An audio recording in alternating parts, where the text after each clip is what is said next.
And that is... And that's that.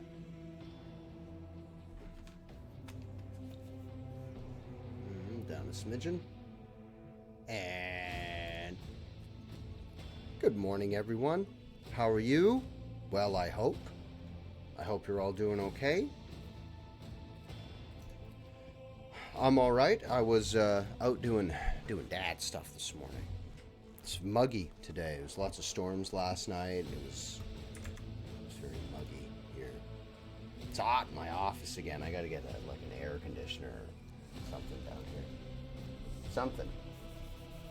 Maybe not an air conditioner, as they're very, very loud, but maybe I could put some... I don't want to really put an AC in a window on a ground floor, but you know what I'm saying. Now, where we left off, we were in a triumph parade, which was then ambushed by traitors, and we have just fought our way through 4, I believe, chaos spawn and packs of cultists, and we are on our way back to the starport. And unashamedly, a little bit of save scumming here and there, because certain things did not go to favor, but don't stead in those, is what we're going to do. And we'll make our way back to the starport, and hopefully off this planet. Oh, where? Big detail. Important health and safety tip. Apparently the sun has exploded. They are coming. One following in the footsteps of the Aurora in the morning and the Aurora of the evening. Okay, well, get out of my way. Get out of my way, hazy warp image. Aurora was the figurehead of the cult of the Final Dawn here on Rycad by Norris, and we killed her recently in the the electrodynamic cenobium, a power generator run by the tech priests of Mars, or the Adeptus Mechanicus. The anarchy of the starport will distress the hallowed machine spirits of the Voidcraft, rendering them deaf to all litanies of placation. The shuttle we use for the evacuation must be handled with caution. With all due respect to your faith, Hanaben, if we find a working shuttle, we will worry about restoring the machine spirit's equilibrium once we're back on board our ship. Yes. The Adeptus Mechanicus very often views machines, not very often, they do. They view all machines as a greater piece of the Omnissiah, which is their machine god. So every piece of technology has a spirit within it, and that spirit is itself a smaller part of the god, and they have to appease the machine spirit within the thing. They would rather die than, most of them would rather die than upset the machine spirit or destroy a machine, to put its humors out of sync, as it were, is very faux pas with the Adeptus Mechanicus. Now, I believe this area sucks because of landmines.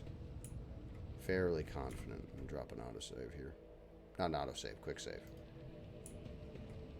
The Emperor is with us. Crush him!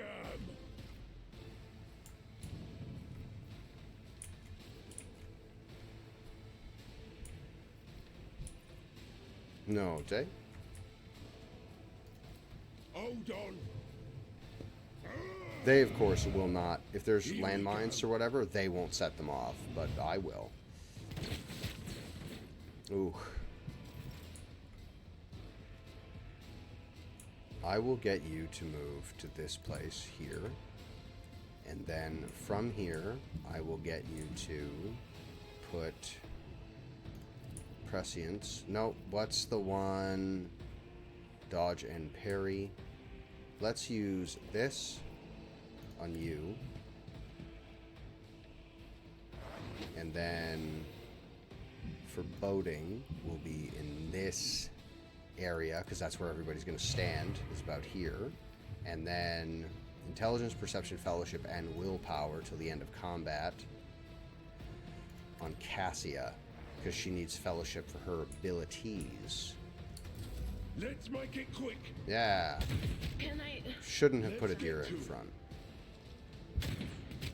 Perhaps it doesn't matter because my guys are getting shot to shit anyway. So from there, Argenta, would you move here? One. Okay, don't stand on that. Important health and safety tip, everybody. I will get you to concentrate your fire.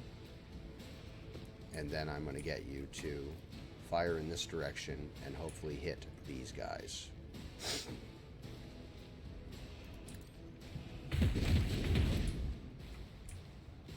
Yeah, alright. Oh, they're just going to keep running away from me and fucking bombing shots down. To make me walk through this minefield to come and get them.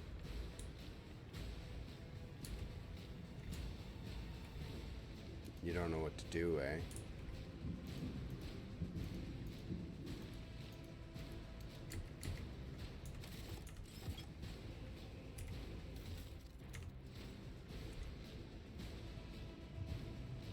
Sometimes the game does that. Sometimes it freezes. Not freezes, but sometimes during combat the enemies just get frozen in their turns, and it's frustrating, to say the least.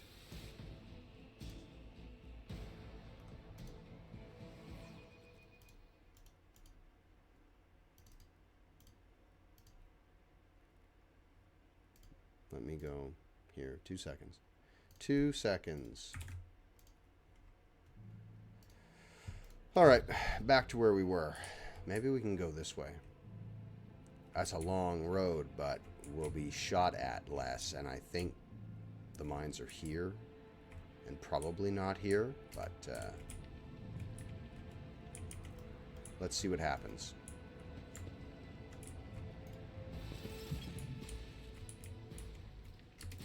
Here we go. The unrighteous have come to take all we have from us. Let's stand united. Something, something. Battle. Fuck off. Quit shooting. Out of my way. We have to deal with that. Oh, no, Cassia. Here we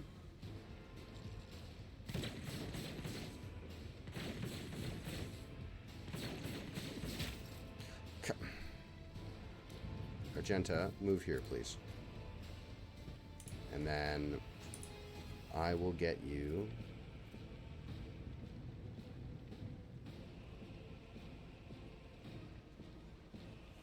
What is the ability to cure? Winded effect. That's this one.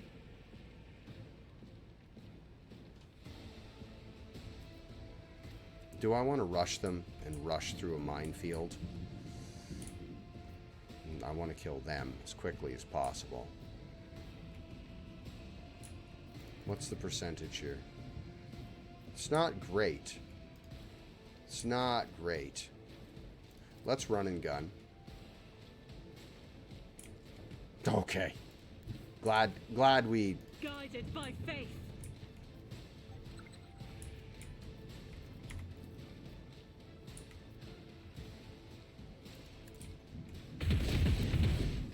Okay, we got one. Do that Faith guy, please. without deeds is worthless. Fuck's sake.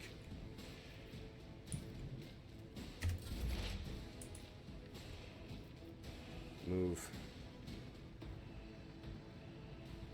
Well, oh no, cover doesn't matter. So move here, please, and then I want you to put this on her. Put that on her. Then I want you to put this on her. And then I want you to put this... Can you reach anybody? Just outside, eh? Alright, well, fuck it. And then put this big bubble right here. And do that like that. Pascal, my man, can you move here?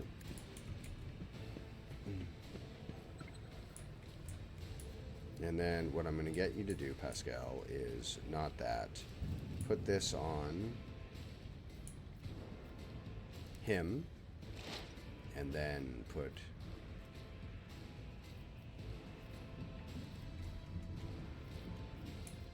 this on him.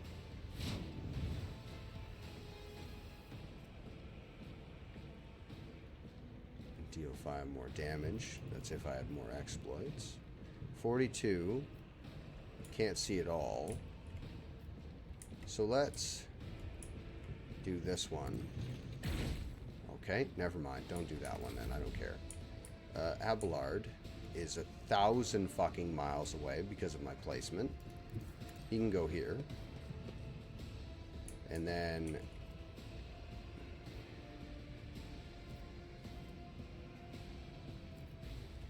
I'm going to quick save. Then I'm going to charge.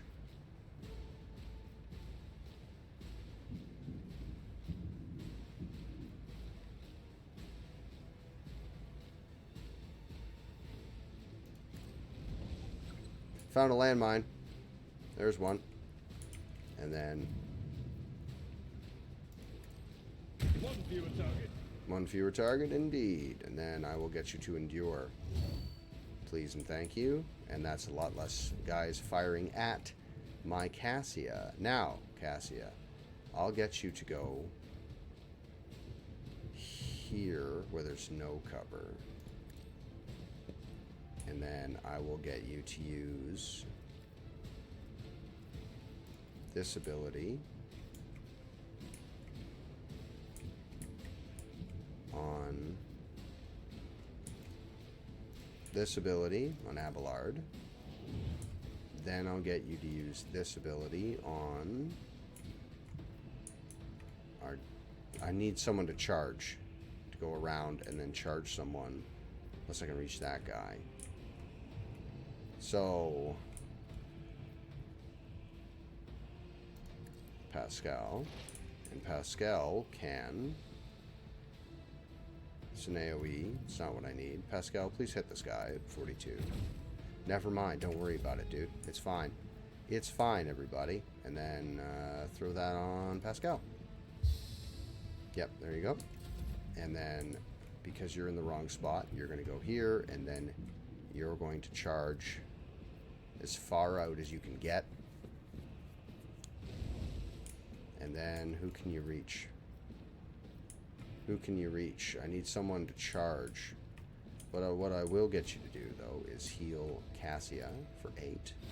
And then I'll strong arm Abelard, the first guy to reach anybody. And then that'll be that turn. Let's make it quick. Yeah!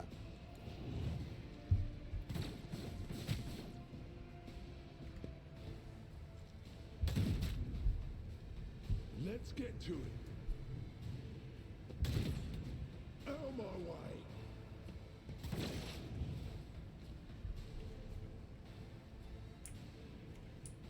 I'm sorry, did I see a guy over there? Well, I'm not chasing him down. So Argenta's gonna go there. There's a guy there and a guy there. A guy there. Abelard, go between. Argenta can go here. And concentrate fire.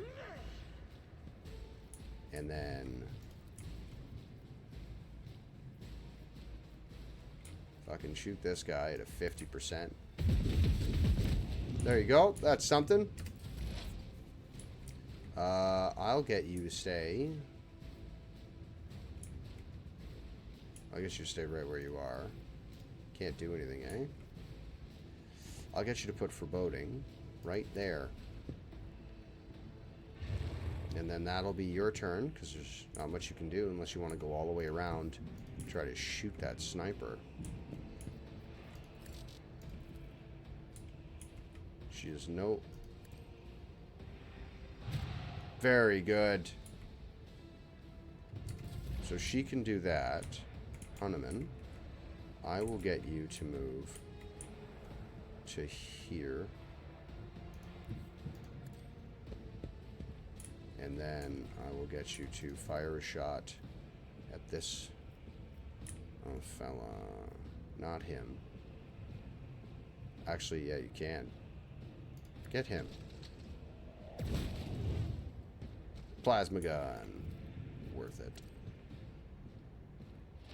There's that. And then... reduces the damage dealt from target's attacks by 15% for 1 round. Out of range, okay.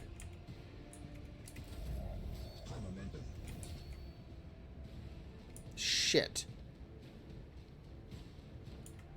Clever girl. Well.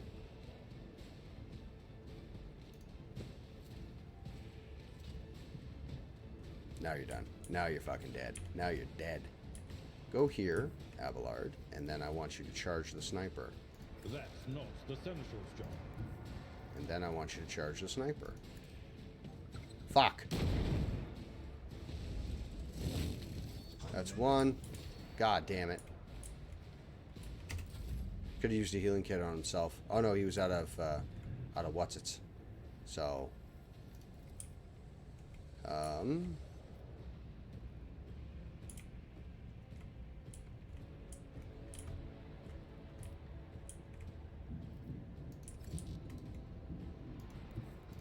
If you move here, can you give Adira a turn?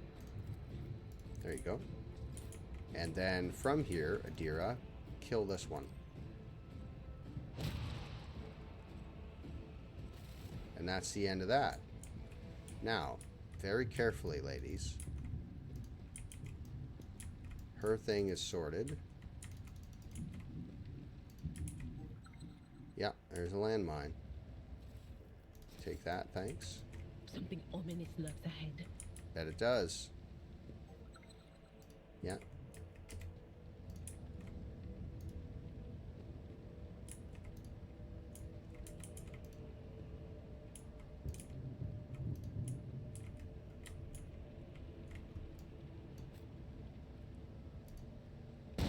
Come on.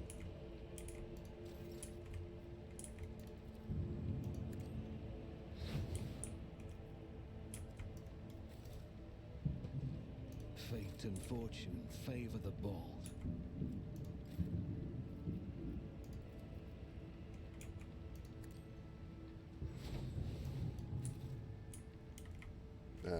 Quick save, please and thank you.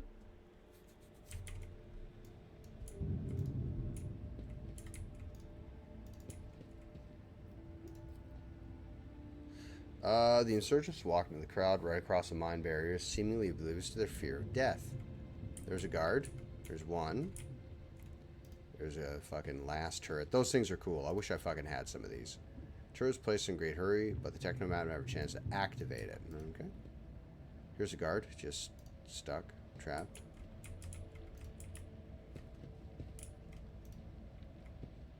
Saving for me. Alas. Ah! The escape. Here we go. There's a good sergeant. There he is. Let's give this guy a job after. The stench of Fisaline and blood blankets the starport. Echoes and shouts of gunfire drift over the landing pads. The shards of plexiglass crunch underfoot. You recognize Sergeant Malgar amid the crowd huddled next to the shuttles. He was the soldier who greeted you upon arrival to Rykad Minoris, the guy I want to give a job to. A group of bloodied and frightened people is wedged between Malgar's wardens and the shuttles. You recognize them as the governor of the planet and the members of his high-ranking entourage. Their expensive attire has been torn in the fight and many bare wounds left by bayonets.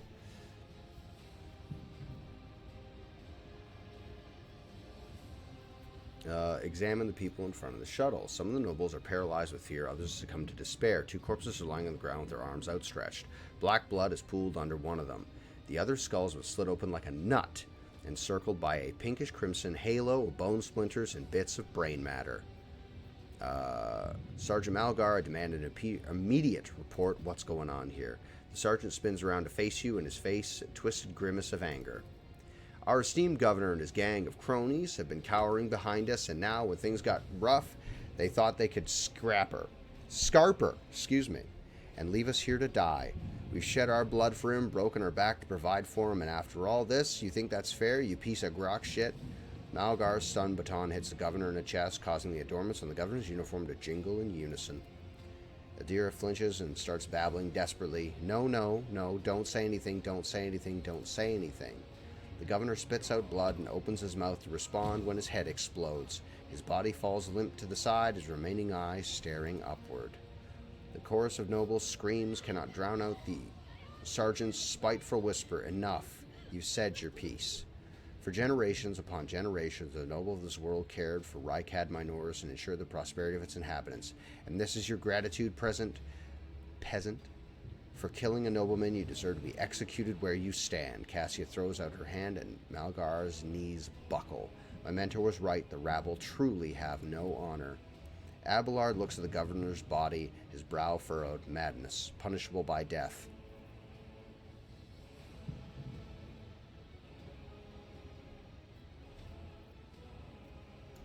I don't have a high enough dogmatic. Another in your position could have forgotten that his emperor protects all of his subjects, but surely not you. It is your duty to help everyone you can. Sergeant frowns at you. I don't know why you stick up for these parasites. They would never have helped someone like me, but they don't deserve to die either. You're right about that. Not all of them, at least. A dull thud comes from the deep within the starport. Heavy footsteps shake rockcrete, raising an unpleasant tremor in your bones. You thought you had killed Aurora, false believers. For I am Aurora. I am the herald of change. Behold the final dawn, and die! You will beg for mercy, but I will grant none. We bear the word of truth. Okay, well, this is a fucking pickle, is what this is. It's all half cover, eh? That's full cover, but I can't reach it. Cassia, half cover. Adira, as close to cover as you can fucking find, my girl. Not next to him. Go here, Adira. Argenta. Shit. Argenta, go there. I'll get you to deal with the rebels, Argenta. Pascal, would you go here? Justin, would you go here? Albillard, would you go there? Charge, charge. Stun. He doesn't have weak of the flesh or whatever it is. Fuck. Well, good luck, everybody. Oh, okay. He just runs away. That's fine. Temporary setback. Whoa. Betrayer of enemy's blood. Arc sacrilege. Mine shall be a death most worthy. Okay, well, about that. One single Space Marine is easily a match for us. Let's move here, deal with all these guys first. Concentrate fire. Then we'll deal with the Space Marine, because these guys are going to chip away at us. They are. They're going to chip away at us, and hopefully we hit more than fucking one of them. 2 is fine. Let's get to it. Oh, I'll have to send her up there running and gunning to get that guy. I may be down. Hold on. Not out.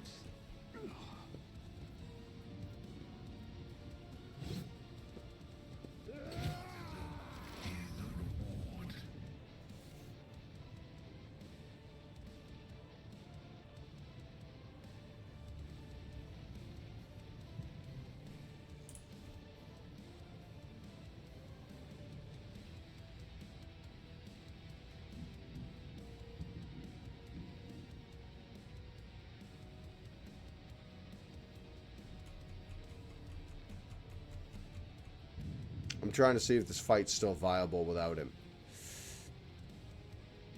He was our healer and our big damage. Well, no, she's not our big damage, but he was our healer. Well, Pascal, this guy's fucking standing in front of you, so let's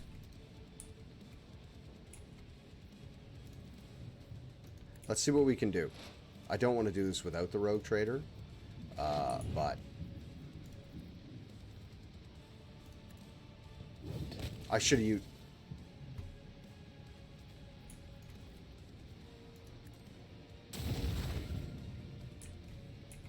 Let's make it quick.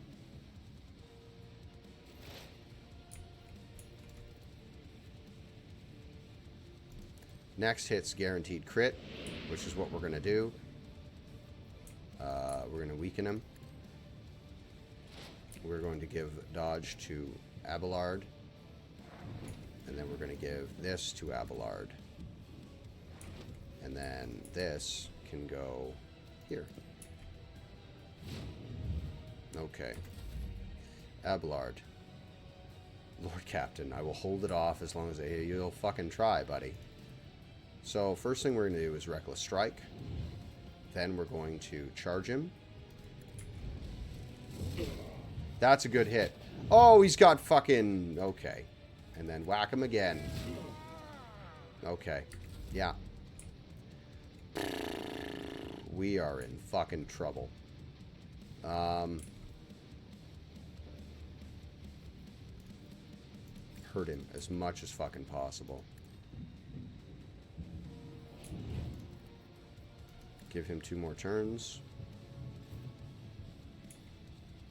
If anybody could take this fucking guy on, it would be Abelard, to be honest with you.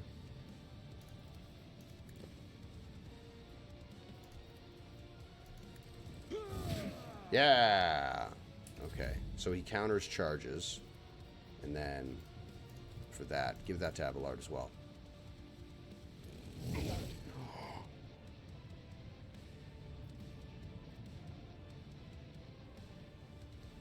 That's awesome. Okay, we might...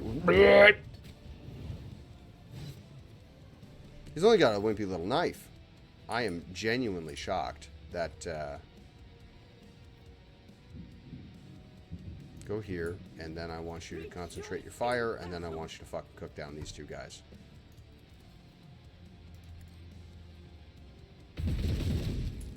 Very good, Argenta. Hey, you're turning into something I want here.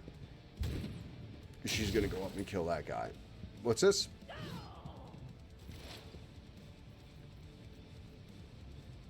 If I use this ability, it'll kill this guy. Will it do... It'll do that. That's fine. And then I want you to walk over here, and I want you to do this. And then I want you to do this. No, I want you to intimidate that guy. Scare him. Scare a fucking space marine. Okay, yeah, don't worry about it. Just, nothing, I guess. First thing we're gonna do is this. Crit him. Then we're gonna do this to him. Then we're going to do this.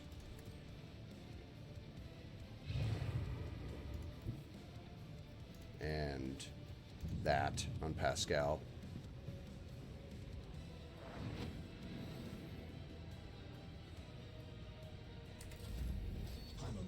So, we're already in melee, so we're going to Sworn Enemy his ass.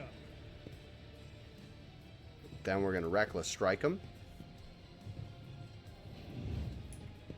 Then we're going to fucking whack him. Victory is imminent. Okay. Then I'm gonna use this ability. And I'm gonna whack him. Indeed. Did he disarm you? Are you striking without... Are you striking without a chainsword? Because it appears like you're striking without a chainsword. He's got a chainsword in his hand again.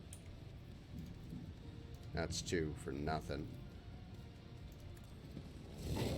Okay. And this, please. I should have done that first. And then this. I should have done that, but I wanted to get as many people in this as I possibly could. What I'm going to get you to do is give this to him so he hits with a power weapon. Target's too far away. Cassia, I'll get you to move here. In range of that sniper is what I'm going to put you in, so you're in danger constantly all the time. Give this to... Did I give this to you already? No, but I'll do this to you. That, and then I'm going to give this to you. Then I'm going to give this to you. What do you mean? If only that were possible. Huh?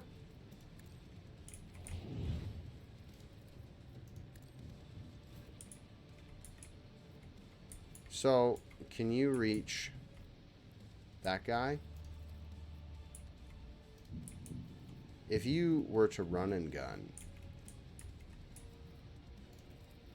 this is going to be even less. 20% accuracy on that. Well, I'll fucking take it. Okay, well.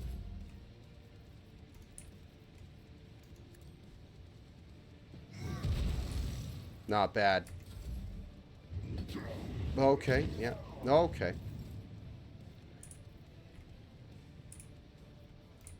Run and gun. Amazing. Fucking no squares forward.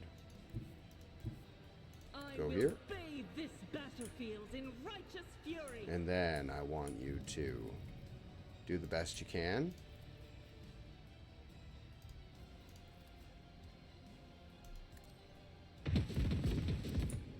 Okay, well, reasonable.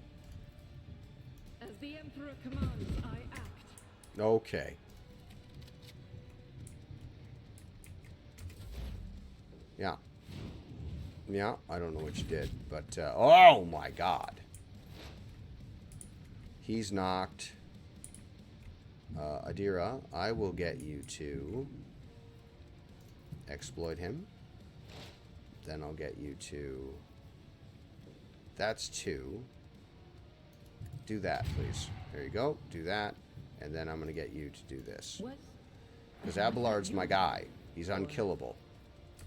That's the end of your turn. Abelard, my son, would you sworn enemy? Then I want you to reckless strike. And then I want you to endure. And then I want you to whack him. Cleave. Multiple enemies. Yeah, there you go. I want you guys to just consider the sheer staggering bravery that is Abelard, who tells the rogue trader, run, I'll hold it off as long as I can. He's talking about a fucking space marine. Like...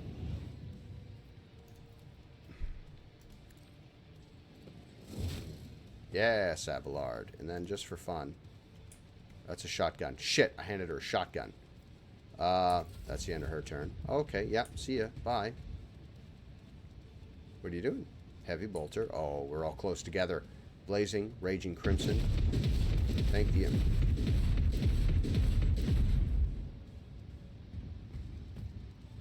Oh. Let's get to it. Okay. More ads. Don't worry about it. Yeah, shoot him.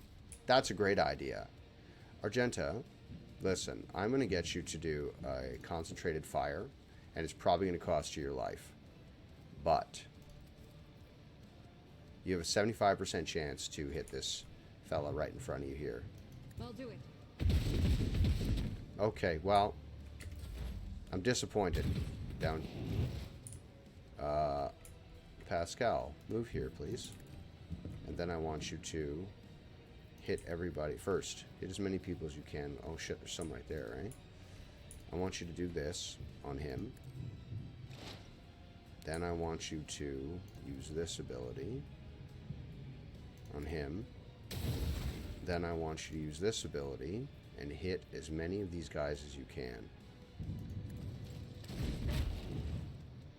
close enough. Let's get to it. Oh.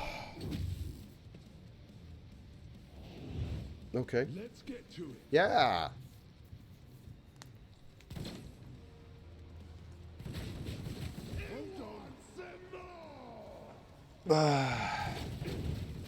Thank you for shooting your own guy. I really appreciate that.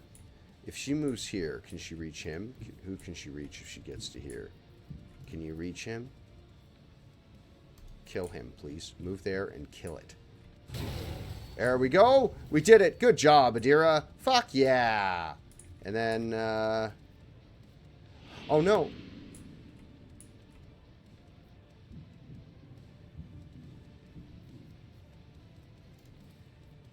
I could have just not have done that. My destiny. There we go. Have that. And then, have this. It's not what I meant to do. I didn't mean to press that. I just hovered over it. It's fine, though.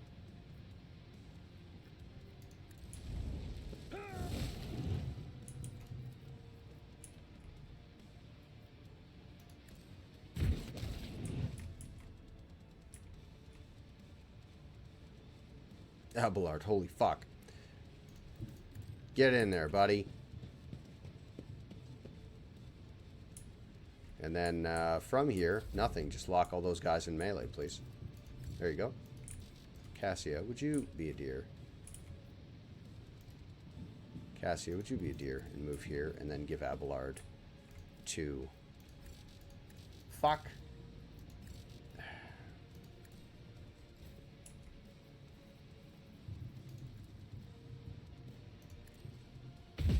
God damn it. Fucking Argenta. Give that to you. Give that. Click on this. Oh, she can't fucking reach him. Here we go. Yeah, shoot your own guys. Abelard's a meat tank. I'm not too worried about him. Get Argenta to move here. Move through me. And then I will get you to kill this guy, please. There you go. Dead. Good job, Argenta. Good job. Fuck. Go here, please. And then I'll get you to Plasma Pistol. Abelard's got both of those guys. Very good, everybody. Except for you, Justin. Let's make it quick. Dead. Run away. Try and run away. Please. Try and run away. She can't reach. And then I want you to do this. To that guy there. That should be the fight.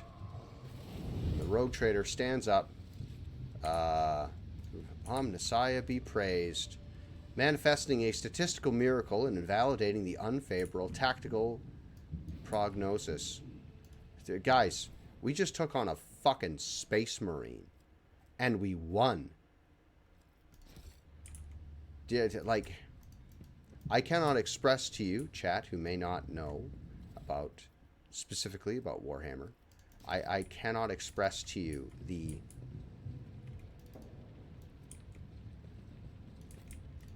gravity of the goal we've just accomplished by simply surviving. I was going to give Sergeant Malgar a job. Can I heal myself? Nope. Okay, well, we're trapped on a planet with... loot. Hold on. Let's pick up this loot. What does this broken leg do? Agility. Can only do it once fully healed. I will take a fucking plasma gun. Of course I will. I always keep my options open. Oh my god, I'll definitely take a plasma gun. This guy's trapped in the barrel. So, inventory. That's a plasma pistol, 9 to 13. This is a plasma gun, 11 to 15. 35, 10. Oh yeah, that looks way better, dude. That looks way better. I feel like I give you a plasma pistol. I feel like I could do that. What about you? You're a bolter specialist. You don't even use... You can't use plasma pistol anyway. What about you? Plasma pistols are like a specialty thing. Oh, you need a thing for plasma. I want to equip her with flamethrowers and stuff anyway. The bolt pistol's nice, but I'd like to give her the flamethrower. So let's get to here. And we'll see if we can get the fuck out of here. Now that we've done that. We loot the body of the... There's Aurora, the Chaos Space Marine. Of the Word Bearers Legion. One of the few that still acts as a Legion. All of our guys are dead. Let's go to Adira real fast because we got a charm. Requires Veil Degradation. If the Veil Degradation is above 15, she gets plus 10 toughness. Yes, please. What was the other thing we got? We got one more thing off that fight. What was it? That we can add to cargo, add to cargo, add to cargo. This is what she's wearing now. Proved body glove. Warworld fencing glove. Add to cargo. We tidy this up a little bit. Rebel sniper rifle. If I pick up a decent sniper, I know who that's going on. Probably going to have a better sniper rifle by then. Cargo. Fuck, can't add that to cargo, can I? Add to cargo. I'm being bogged down with shit I don't need. Visions of death. Psychic staff. What does this do? This was Aurora's knife, correct? Life-draining sword.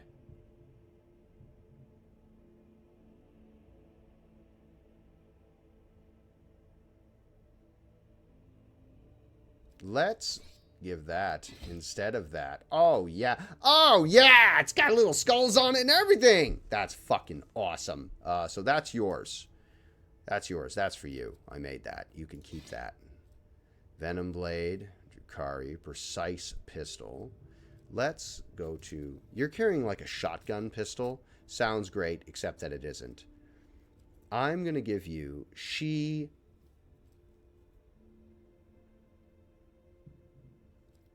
I can only give you navigator staves, can I? So that's a shotgun. It says solid projectile. Shotguns knock enemies back when shot at effective range. It's a handgun shotgun, actually. You know what? If they close in with her, she's got a better ability than that anyway. She's got her fucking psychic eye. But, hold on, but if they do close on her and I can't do anything about it, then... if they do close on her, I can use a shotgun to knock them back. So that's something. Okay, so... a broken leg.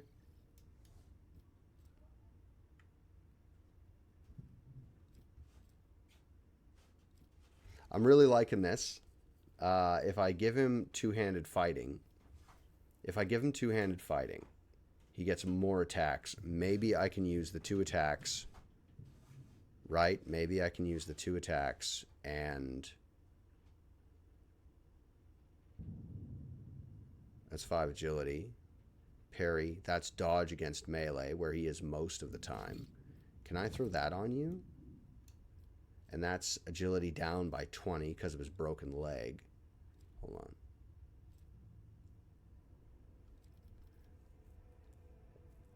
And there's the heavy bolter that we got, the bringer of terror. Can't put that on Argenta. What's the minimum strength requirement to use this weapon? Strength 60. If Argenta could use it, what would she need? Can't be equipped because heretical, and she's not. That's... heavy bolters are the fucking bee's knees. So that's going to go into cargo because nobody in my party can use it.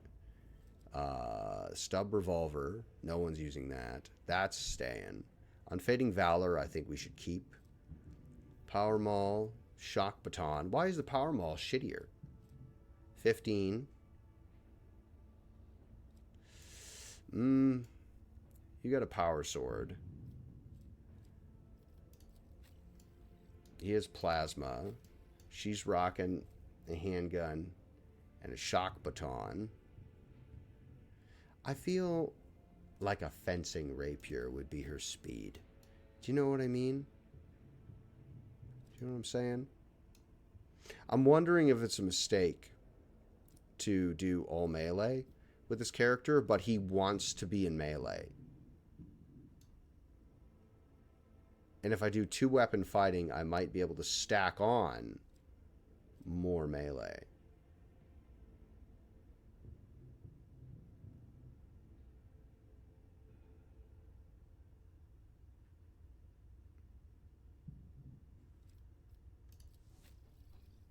Oh, that's for run and gun. That's right.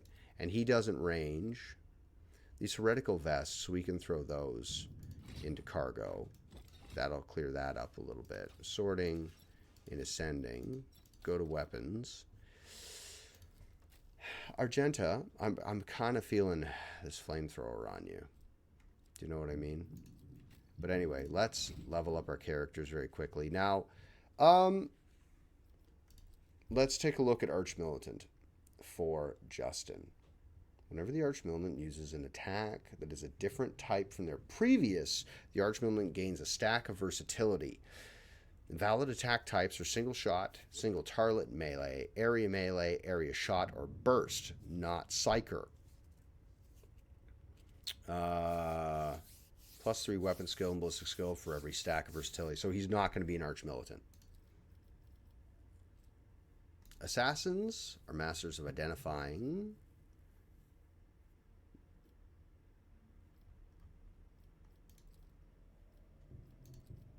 Where did I see it? Back up. Masters of identifying the slightest vulnerabilities of key targets and dispatching them by any means necessary. Core focus, high damage, dodge, damage reduction, threat elimination, and hit and run. That seems to be very zippy quick for a guy that moves in close, does melee, and then if possible uses psyker power.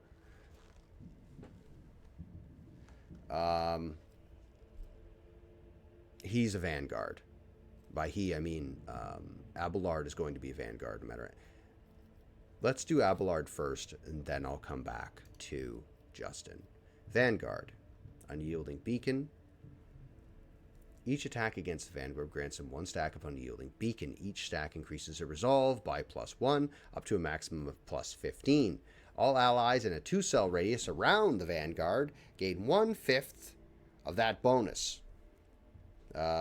Temporary wounds applied to the Vanguard now stack, but only remain stack until the start of the Vanguard's turn. At the start of their turn, the remaining temporary wounds are reduced to the largest amount granted by 1 applied effect. So he can't just fucking give him 3 health bars of temp wounds. If the remaining number of temporary wounds is less than the number of stacks of Unyielded Beacon becomes equal to those stacks, even if the Vanguard has no temporary wounds at the start of their turn. I will take that. Thank you. Vanguard done. Easy. Sorted. That's done. Adira. I don't know what Adira is going to be. You're going to be an Archmilitant. Absolutely.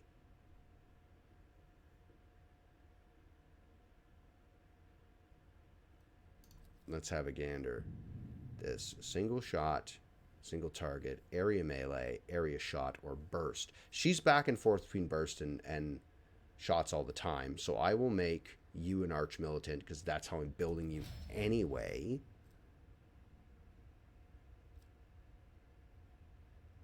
Yeah, I don't regret that one. I'm not sure what I'm going to do with Justin. You are going to become a Grand Vanguard officer right into Vanguard. No, we're going to make her a Grand Strategist. Because she's often in the back, a Grand Strategist analyzes the battlefield and creates specific areas providing bonuses to all her allies, including the Grand Strategist. Frontline, backline, and rear. In the first round of combat, all 3 areas can be created in 1 turn. In the following rounds, only 1 of them created per turn. All areas can be moved with corresponding abilities, 1 per turn, and cannot overlap.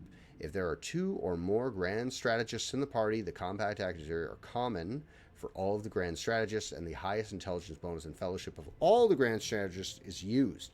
There cannot be more than 1 frontline, backline, or rear on the battlefield, regardless of the abilities used. First in combat, we're going to make her a Grand Strategist.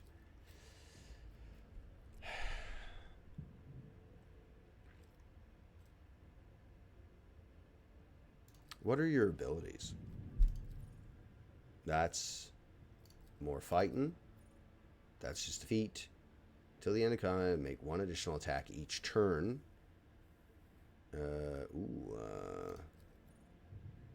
AP increase, ability characteristics, talents, abilities, available abilities.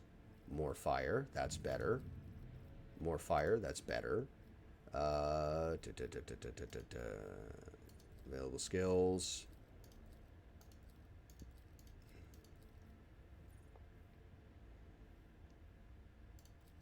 Okay, and then he becomes an arch-militant. He's either going to be an arch-militant or an assassin. What do you get? Fire.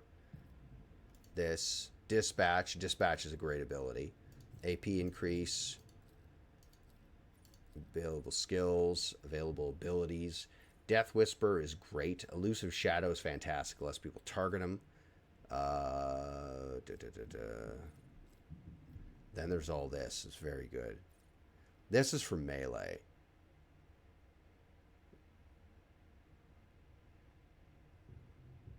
Feigning attack. Death Whisper is amazing. Death Whisper is an amazing ability. Firestorm. If I have Firestorm, then I can get rid of... Target doesn't stop burning and no longer makes tests to stop burning. Additionally, the target is an ally.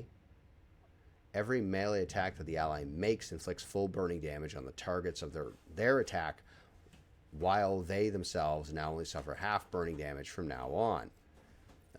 Regeneration. These are all fucking great. Warp speed. The end of combat. Until the end of combat, the target ally increases their MP by 3 plus a Psych or Psi rating, so 5. Their agility by 12 and AP by 1. Fuck. What do I need for this? What do I need for this? It's got a red line down here. I can just fucking take all of this shit. And Assassin lets me get ickier and stickier and just get in there with people. And then Dispatch is fucking gross. I think we're going to go Assassin with our guy here. Yeah. We're going to go Assassin. Adira. I don't know what Adira should be. Mark Prey. I don't want to make Adira an assassin as well, because then I'll have fucking 3 assassins.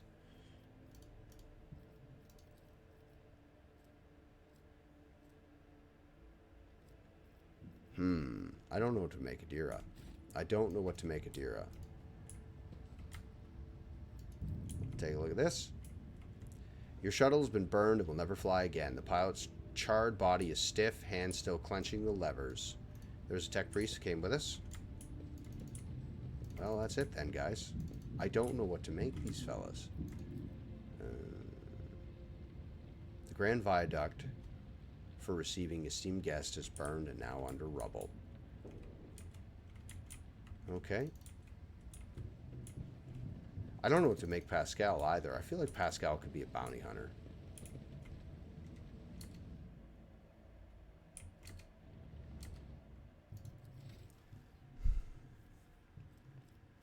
What do we make Pascal? Let's look.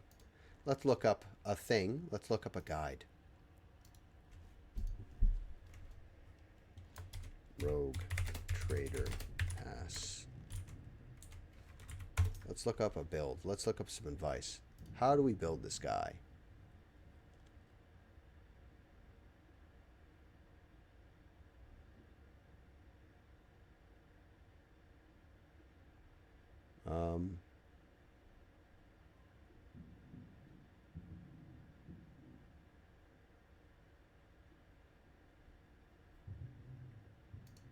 Go back.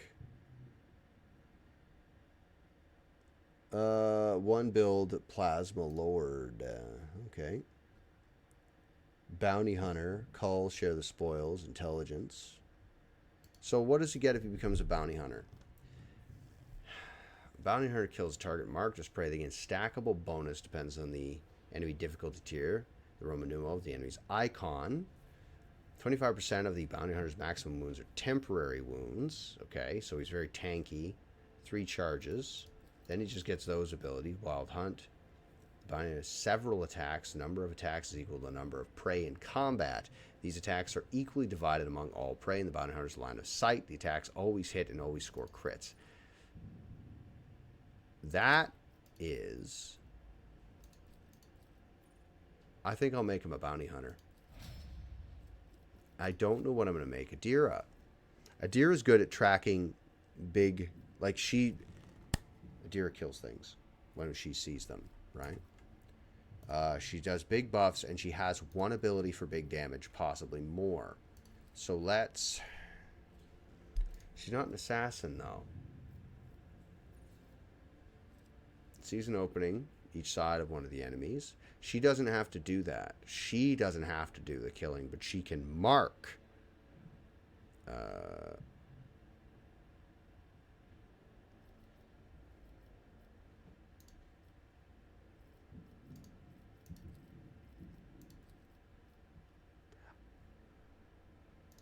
Temporary wounds would not hurt on her. I don't need a second grand strategist.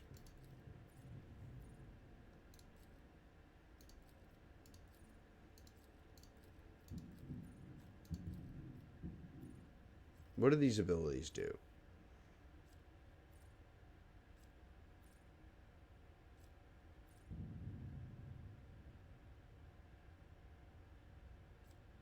That's more buffs for her. Dominate, that's a psyker power. Sensory deprivation.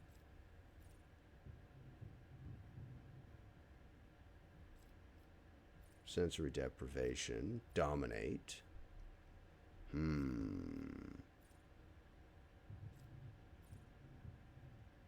I don't know what to make her.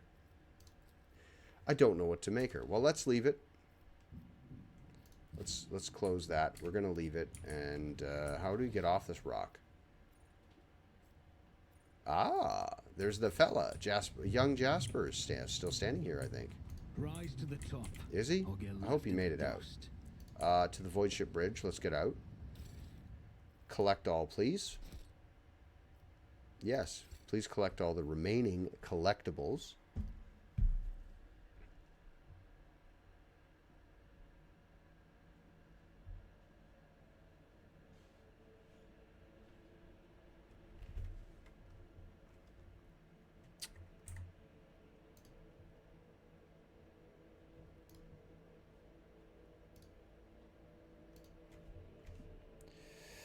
Spam, bots.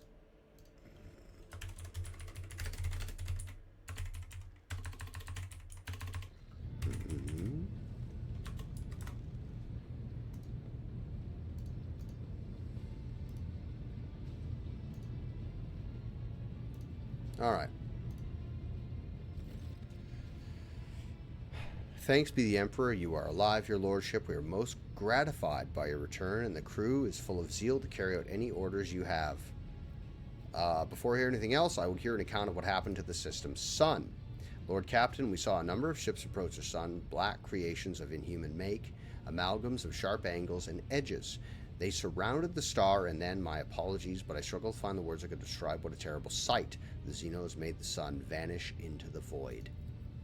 The interrogator closes his eyes and grimaces. Drukari. You see Abelard's expression changes as if a shadow has suddenly fallen over him. He rubs his temples wearily, as if we did not have enough troubles on our hands already. Lore succeeded. Xenos, the enemies of humanity? Hendrix nods. Excuse me. A breed of the Aldari, the most cruel and devious of their kind. The design of their ships match the description provided by the Foxmaster. Like all Xenos, the Drukari are a blight on the face of the galaxy, but their technological superiority is indisputable. They abhor and fear warp sorcery, which is why they rely on creations of their twisted intellect. And many of those creations are capable of things that may seem akin to sorcery to the unenlightened eye. The theft of a sun is one example of what they are capable of. Okay. Are the Xenos in league with Aurora's cultists? We can rule out that possibility. The Drukari would never ally themselves with the archenemy's worshippers. If I had to name one thing that humanity and the Xenos have in common, it would be a shared loathing for warp corruption, which is true. Heinrich glances around. The situation calls for immediate action, Justin. We can continue this conversation later if you wish, but right now, he gestures to the deck teeming with tumultuous activity. I believe you should assume command. What is the current situation on board? The Navigator Sanctum is no longer empty, but the warp engine is still refusing to obey the engine seers. Without it, we cannot perform a warp jump. Pascal's voice buzzes anxiously from his vox. It may be angry, or perhaps it is lamenting the injuries it has suffered. I will immediately initiate preparations for a prayer service. If the Omnisci grants me comprehension, I will appease the machine spirit of this vessel. What's happening on the planet right now? Our augur operators are reporting the numerous uprisings and other manifestations of the archenemy's power at various locations on the planet. Based on the fragments of communications picked up by our Vox operators, there's practically no resistance being offered by the governor's forces. Millions of people are converting to the blasphemous Final Dawn cult en masse and assembling in prayer circles. Do we have any hope of retaking the planet? I fear that Rykad Minoris is lost. The situation deteriorating by the minute. We must leave the system as soon as possible. However, there are still people on the planet who have not succumbed to heresy who are worthy of rescue. Besides the small number of our own shuttles, we also have shuttles salvaged from the starport. The dark eyes of the Sister of Battle flash. We must save as many as we can. This has all happened for a reason. Saint Argenta, whose name I carry with reverence and trepidation, is famed for saving the people of a dying world through the power of prayer. The God Emperor himself sent a star from the heavens and lifted the saint and her followers up from the sky, away from corruption and death. We must do as she did. Direct all our efforts to saving those people who at this moment look to the heavens in hope of salvation. The lives of the peasants are of little value. Our prime objective is to save the Holy Relic, the miraculous fusion reactor, and the Electra priests who guard and tend to it. Abelard furrows his brows. Every moment we spend in proximity to a dying world, we are putting ourselves at risk. Your life, Lord Captain, is far more valuable than all of Rykad Minoris.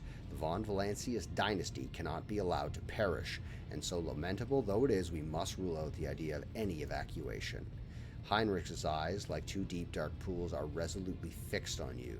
The world is doomed, and its inhabitants along with it. The disappearance of a star was a final nudge toward death, the finale of the cult of the Final Dawn's plans. I once witnessed a similar event, a world that had surrendered to the servants of the archenemy and permitted corruption to enter too deep. At this moment, millions of people are bowing down before those who promised them salvation, and they are willingly given over their souls to chaos, a sacrifice great enough to bring forth a demon world. Our only hope of stopping this process is to retreat to a safe distance from the planet and conduct a targeted bombing of the Electra Priest Monastery. If we blow up the reactor, thank you, darling, a thermonuclear reaction will follow and the world's oxygen will evaporate, killing off the entire biosphere. In doing this, we will save millions of souls from a fate far worse than death, and we will save Rykad Minoris from becoming an outpost of the arch enemy.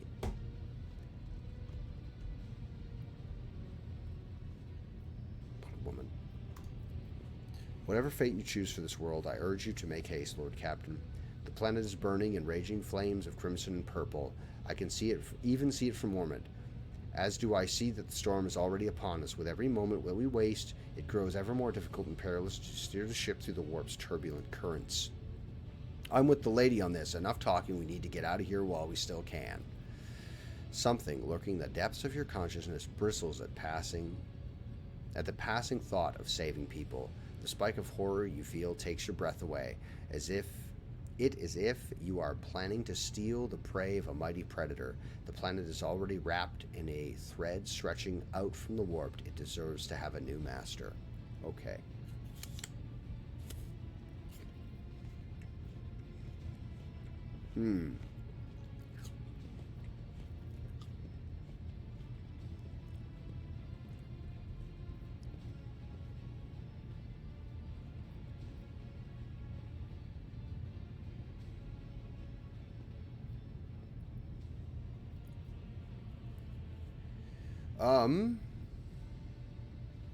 Which of the planet's inhabitants can we evacuate? The nobles you rescued at the starport have given the coordinates of shelters where you can find surviving aristocrats and their families. As for Sergeant Malagar's troops, they will help control the crowds of frightened commoners and prevent the shuttles from being overloaded. Thanks to you, we salvaged many of the shuttles at the starport we can now use.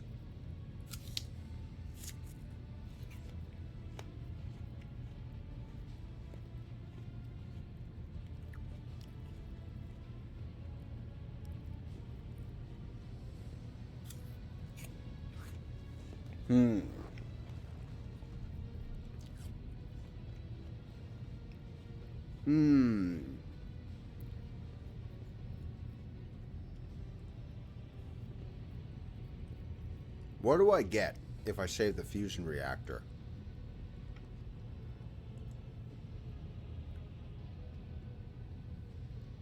What do I get if I save the fusion reactor? I want to know. I want to know. While I mull this decision over in my head, guys, I'm going to take a quick little 3-second ad break on the hour here, and I'm going to eat these snacks that I have in front of me. That's what I'm going to do. So, yep, we're going to sit here, run the ad break, take a break, stretch your legs, guys. Stretch your legs. Remember to flip your laundry over. Hey, flip your laundry over. You probably haven't done that yet.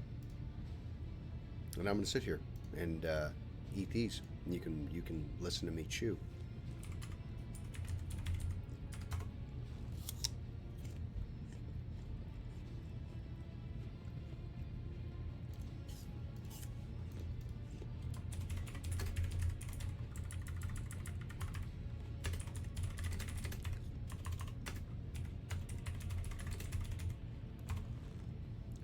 What happens?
Um,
Can I save people and then blow up the reactor? I wonder.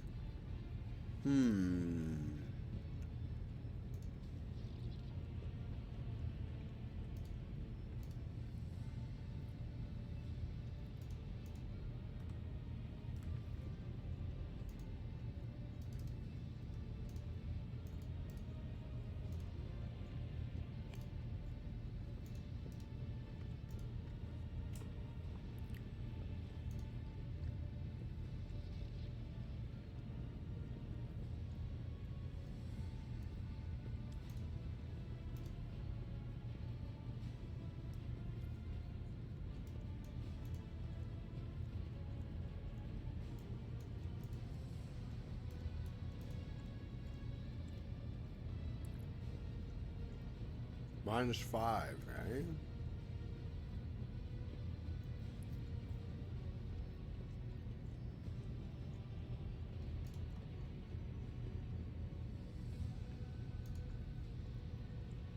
So,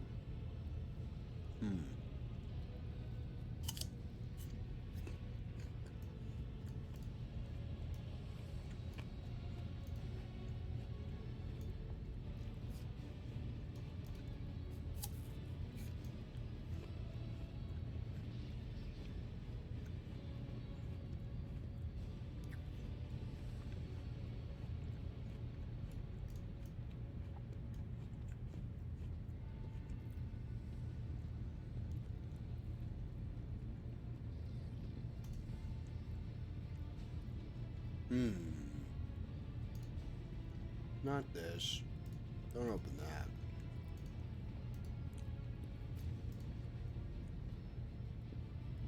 Is your ads done yet? I mean, I'm still gonna keep eating my food, but oh, they are. Wow, very good.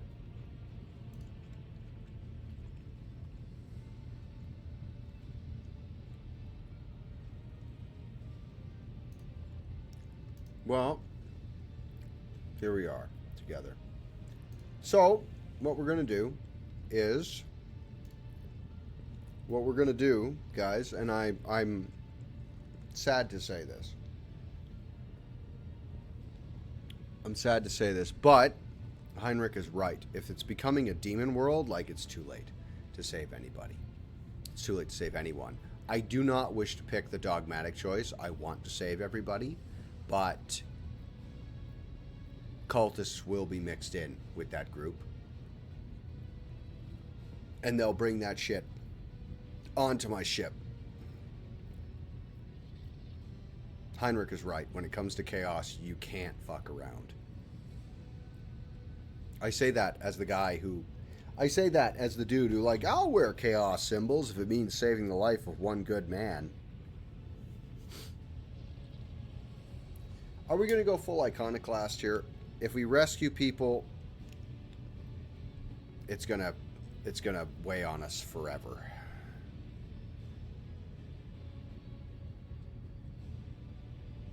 No, this place cannot be allowed to become a demon world. It can't. It can't. Destroy it. The right choice, Lord Captain. May the sacred exterminatus cleanse this vile corruption. I don't want to do that. I didn't want to do that. But the bridge is in upheaval. The technomat's prayers mix together in a senseless cacophony while servitors work hastily to remove a hardened crust of sacred unguents from the warp engine's components. In the middle of all this tumult stands Pascal, with a data slate clutched in his hands, seemingly disconnected from the flurry of activity around him.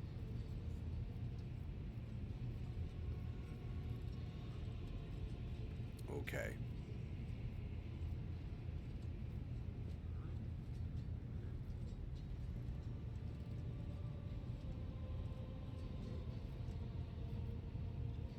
Do not interfere. A hectic storm of prayers and haphazard ritual rages on. Pascal, as still as a statue in the eye of this maelstrom, makes no attempt to bring it under control. The Voxmaster's voice is extremely tense, but carries no hint of shameful panic. Your lordship, warp spawn have invaded the ship. We have blocked their advance by depressurizing one of the infirmaries in their path.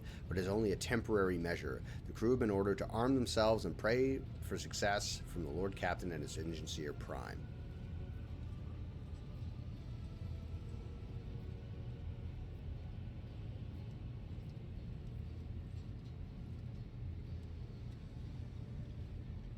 Crew, heed the word of Magos Hunneman. Pascal, I kindly request that you take charge of this mess.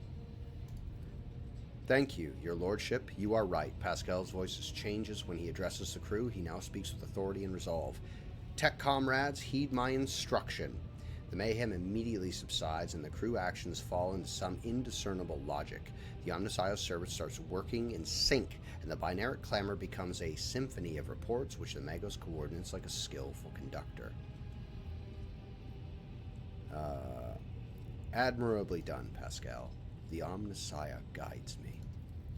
The prayers of the tech priests surrounding the cogitator almost drown the sounds of the bristling bridge behind you. Pascal, poring intently over the data slate in his hands, extends a mechadendrite towards you. Please take your place at the cogitator, Lord Captain. Step up to the cogitator. The huge machine in front of you is lit with dozens of vid screens and hundreds of lumens.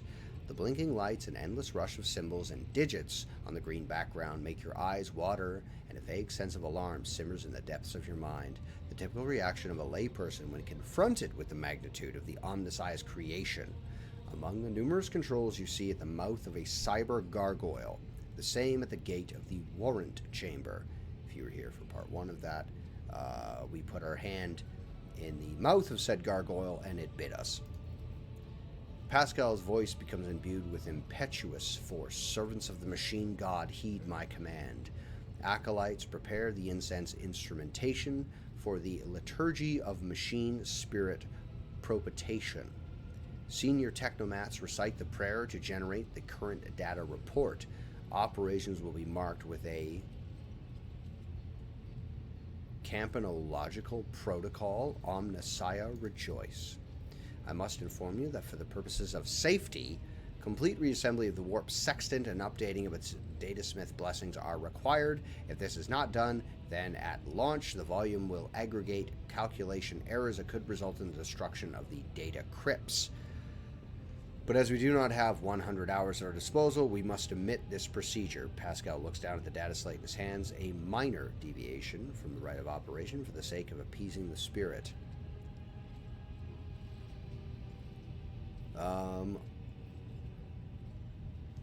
Deviating from the rite of operation? That sounds dubious, especially coming from you. Dogma bids that the appropriate rituals of cleansing and reassembly can carried about on the warp sextant, it is a long and labor-intensive process. Pascal hesitates before continuing. Our best chance is to bypass the sacred prohibition on directly interfacing with the conduits of the motive force, a faster and less orthodox route. The lives of the entire crew are now depending on my convincing the ship's spirit to start up a broken component. Is that right? Your interpretation is verging on tech heresy. However, given your rank, Lord Captain, I will nevertheless respond. For a layperson, you have described our position with relative accuracy. I place my hopes in his revelations and humbly ask for his guidance. What must I do? Place your hand inside the throat of the cogitator guardian, the cyber gargoyle, which has been assigned to guard the forbidden data crypts. The dynastic blood extracted from your veins will serve as the key to the data core where the machine spirit dwells. To it we will offer our prayers so that we might bypass the protective protocol for defective connections and launch the warp sextant. Pascal's voice grows quieter. The laws of the Omnissiah knows no exceptions, and so in this ritual I will remain at your side to placate the wrathful machine spirit in whose abode you will be intruding. Follow my liturgies, Lord Captain, and we may receive his blessing. Place your hand in the cyber gargoyle's mouth. The metal jaws clamp down on your hand, breaking your delicate corporeal sheath and releasing warm red liquid into its gullet. But at the same moment, the image on the vid screen before you changes.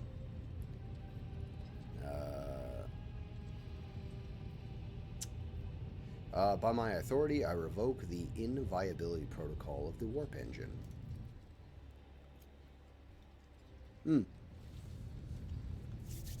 Excuse me.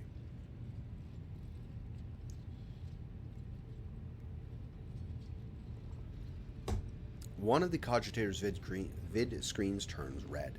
Pascal sees this and raises a hand, signaling the rest of the tech priests, then withdraws a connector from his sleeve and connects it to the machine.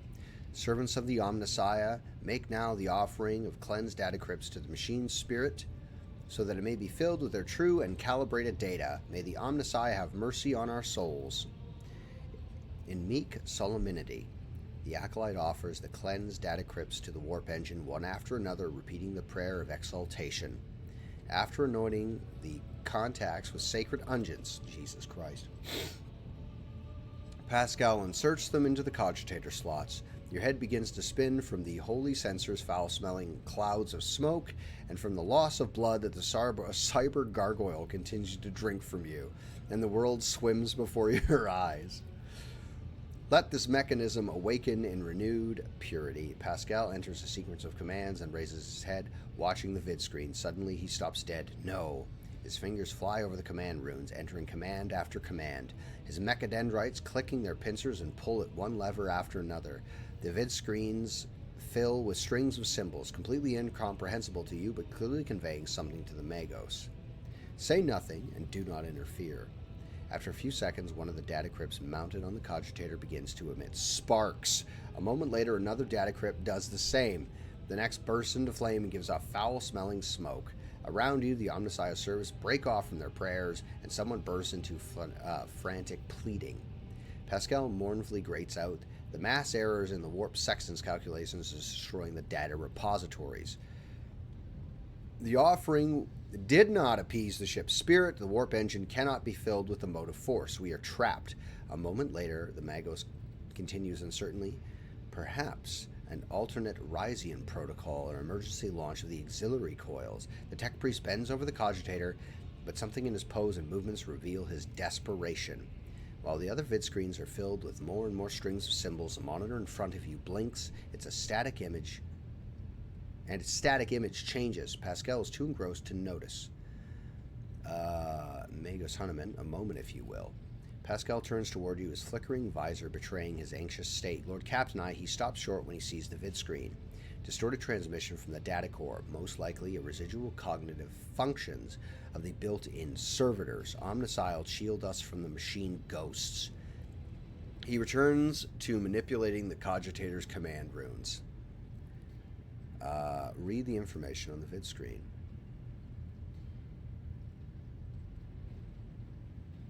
Query. Machine spirit, can you hear me? The cogitator's servant creaks quietly in its joints, a sound that is drowned out by the binaric hymns and the tapping of command runes. Injury. Rescue. Query.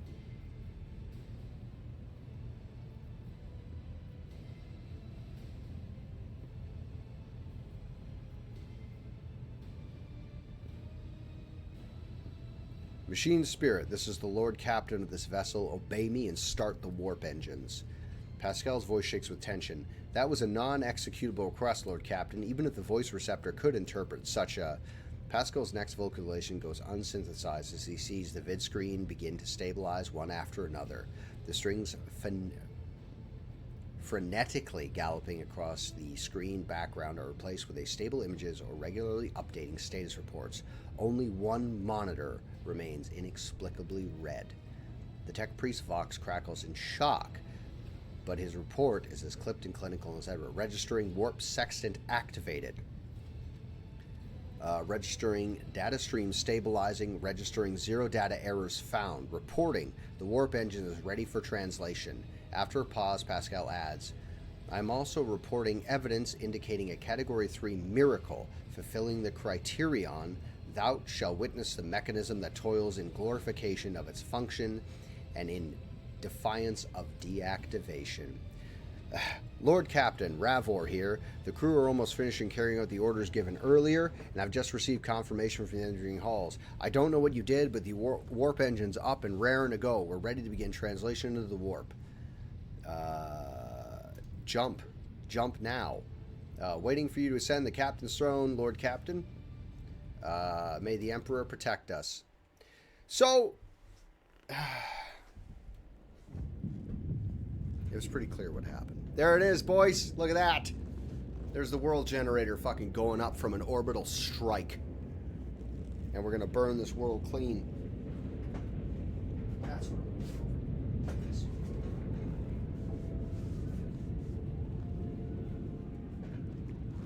Now you're gonna say, Justin, there were millions of people on that planet, many of whom weren't chaos.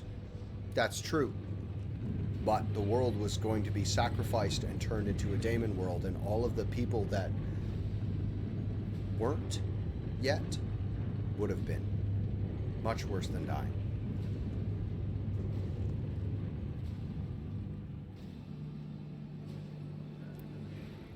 Morally, we did the right thing.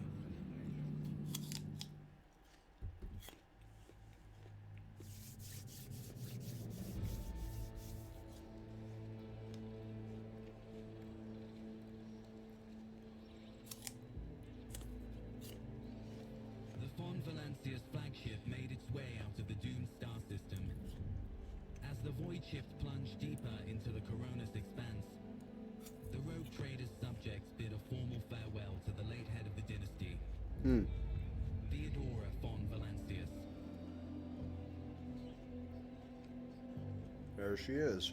Having paid their last respects, the crew gathered their strength and braced themselves for whatever was to come next.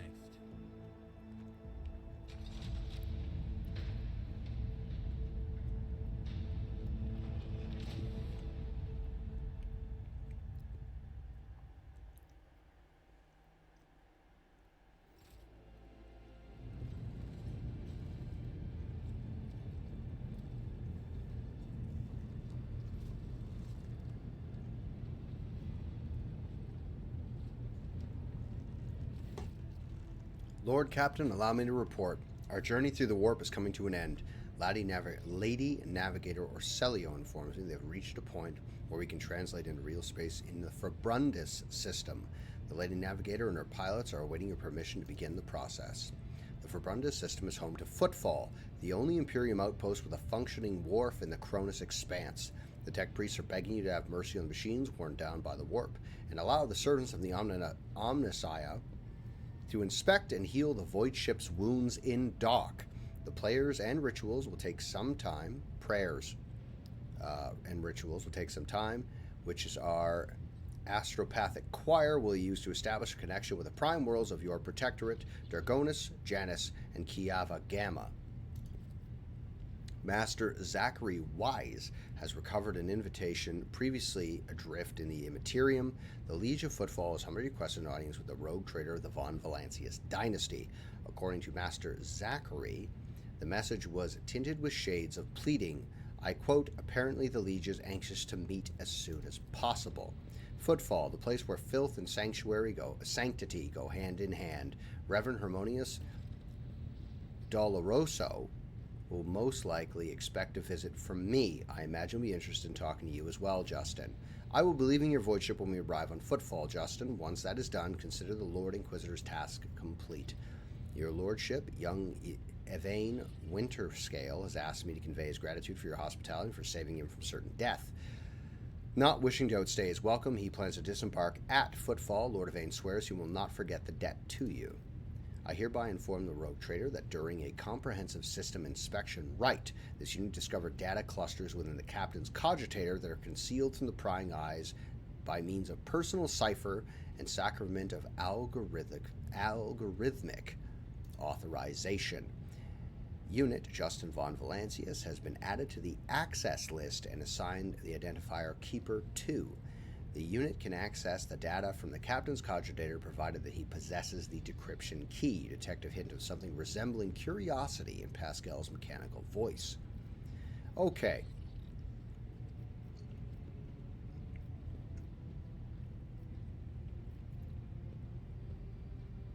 First of all, are you leaving us, Hendrix? The arrangement between the Lord Inquisitor and your predecessor is what it was that I be transported to Footfall and no farther. I dare not take advantage of your generosity and patience any more than I already have, Justin.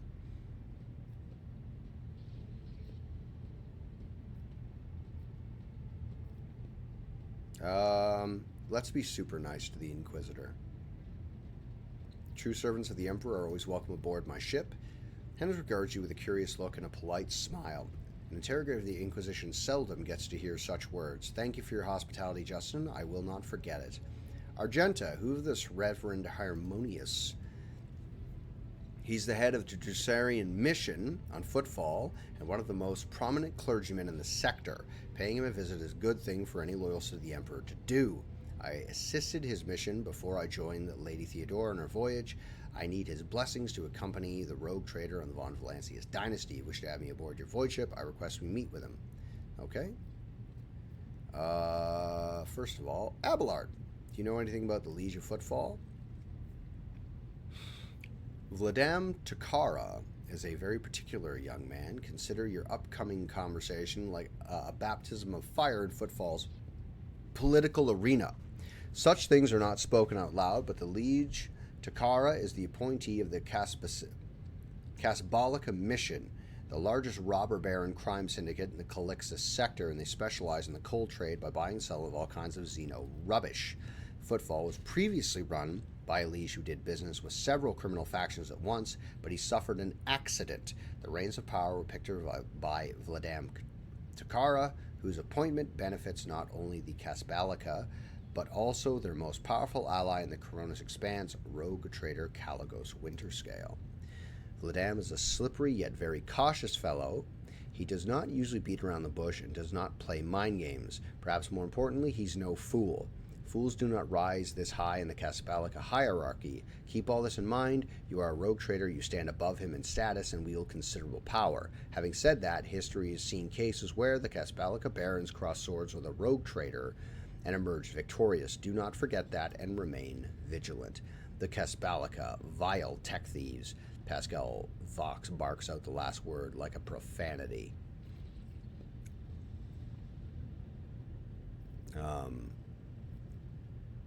What do I need to know about Footfall? It's the largest port and trading capital of the Koronus Expanse. It is a dockyard that allows to inspect and repair the void ship, and it boasts its own astropathic choir, the Koronus Expanse's communication network. My man!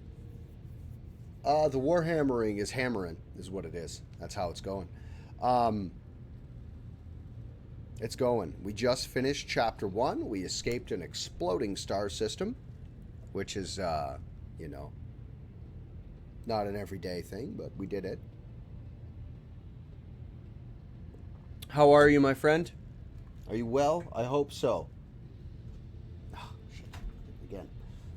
I need a piece of, Sage, if you're around, would you bring me down a piece of fucking, saran wrap for this, blue stuff? Because I lost the saran wrap for it, and it just keeps sticking to my desk. Not to mention pirate holdouts, smuggler caches, and force belonging to a dozen gangs, groups, and factions. In the Koronus Expanse, the Imperium relies on this as an outpost. The fringes of humanity's domain rarely resemble essential worlds. But so long as Footfall serves as the God Emperor, insofar as it can be, it will be considered a citadel of the Imperium, although I have heard that the ties it sends are underwhelming, to say the least. Due to Footfall's remoteness, it has developed its own rules, customs. Many of the goods that can be procured there would be considered heresy in the heart of the Imperium, enough to warrant summary execution. Moreover, Footfall is the domain of rogue traders who transcend certain Imperial laws by virtue of the warrant they bear. Tell the Lady Navigator we're ready to go. Look at this cheese. Yeah. Vigdis begins issuing instructions. The massive ships appear to change with her every word. The bridge is set in motion as hundreds of people start to prepare for the shift to real space. Then measured chanting fills the corridors to safeguard the vessel and its crew. Vigdis turns to you again. One more thing, Lord Captain. No one at the station knows about Lady Theodora's demise and you inheriting the title. Liege Takara will be informed it is required so we can use the dock, but besides, he is expecting a personal audience with a rogue trader. He will not meet with an unknown person of unclear standing. However, there are still the matter of announcing your arrival. You can either arrive on the station with a proper pomp and ceremony or choose to visit incognito. I've decided to arrive incognito. Well, that's awesome, man. Thank you for popping in. I really appreciate it.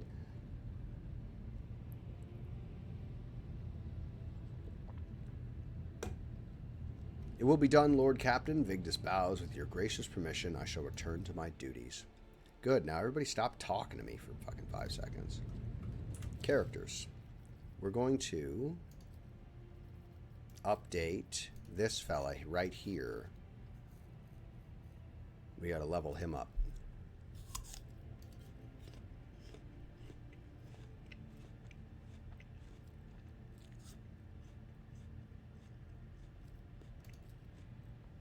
We're going to give him plus 10 movement to get him where he needs to be. And I'm going to build him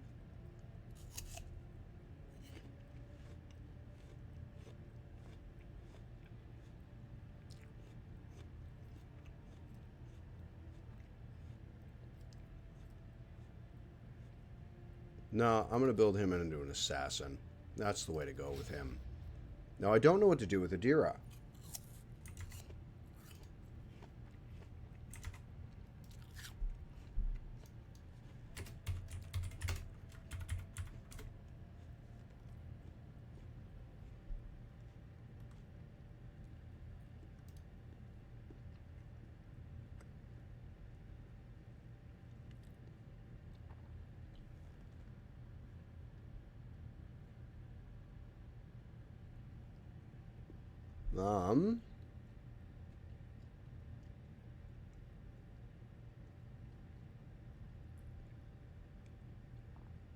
I'm literally looking up a guide for how to build Adira because I don't know.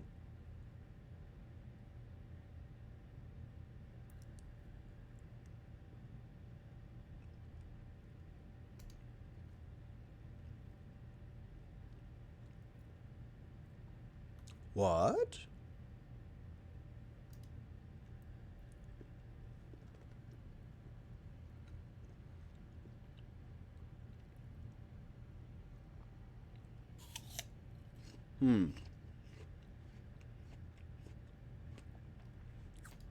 That I'm not going to do.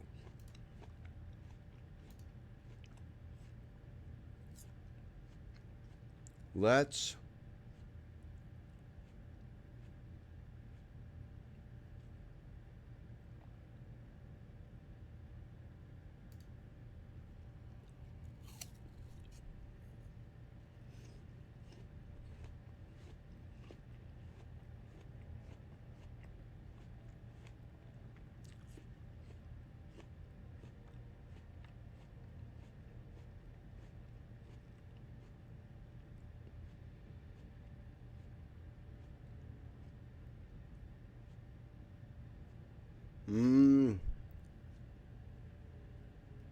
Adira. If she... I don't want Grand Strat. Bounty Hunter feels like the one, because she could mark targets and buff. And then do massive damage.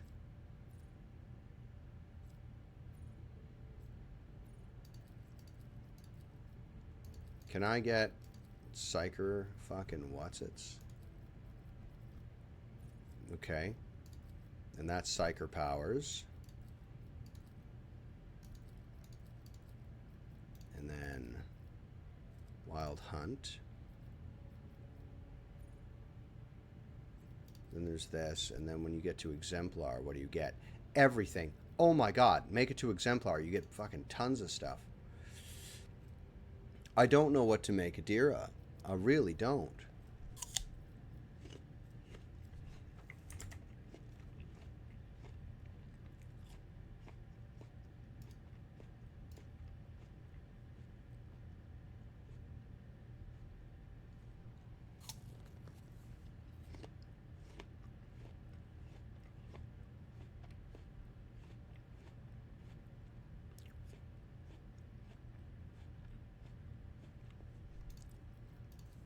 If she becomes a bounty hunter, She can mark targets.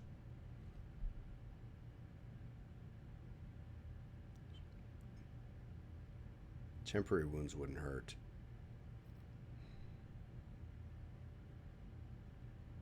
Yeah. Okay. All right. So we'll do that.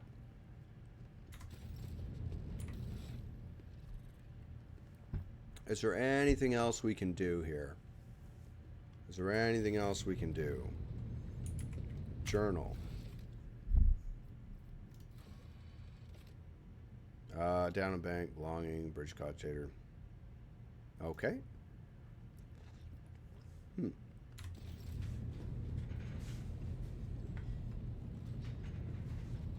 We'll go like that. And we'll open this and this. And then Helmsman, Voxmaster, Koronus, High Factory, what's it? Alright, is this the machine that I'm supposed to be using? Alright. IH630. The reflections of the bridge lights are playing on the unlit vid screens of the cogitator. Next to the machine stands a hunched tech priest who bows as you approach, his body nearly folding in half. Lord Captain, the machine spirit of this mechanism slumbers. Should you wish to awaken using the key of your blood. You didn't get enough blood the last time I was standing here? Who are you and what is your purpose? My designation is IH630. The tech priest points to his only mechadendrite at the machine beside him. The venerated Engineer Prime has entrusted the sacred mechanism into my care. It is now my duty to assist the rogue trader's understanding of the hallowed code. Oh, very good. Place hand inside. The powered jaws close on your hand, and with a screeching clack, you feel the cold metal pierce your skin and draw blood. The vid screens in front of you flicker restlessly, filling with numerical combinations. The tech priest by the cogitator nerds curtly. The sacred mechanism is awake and ready to receive you, Lord. Receive your request, Lord Captain.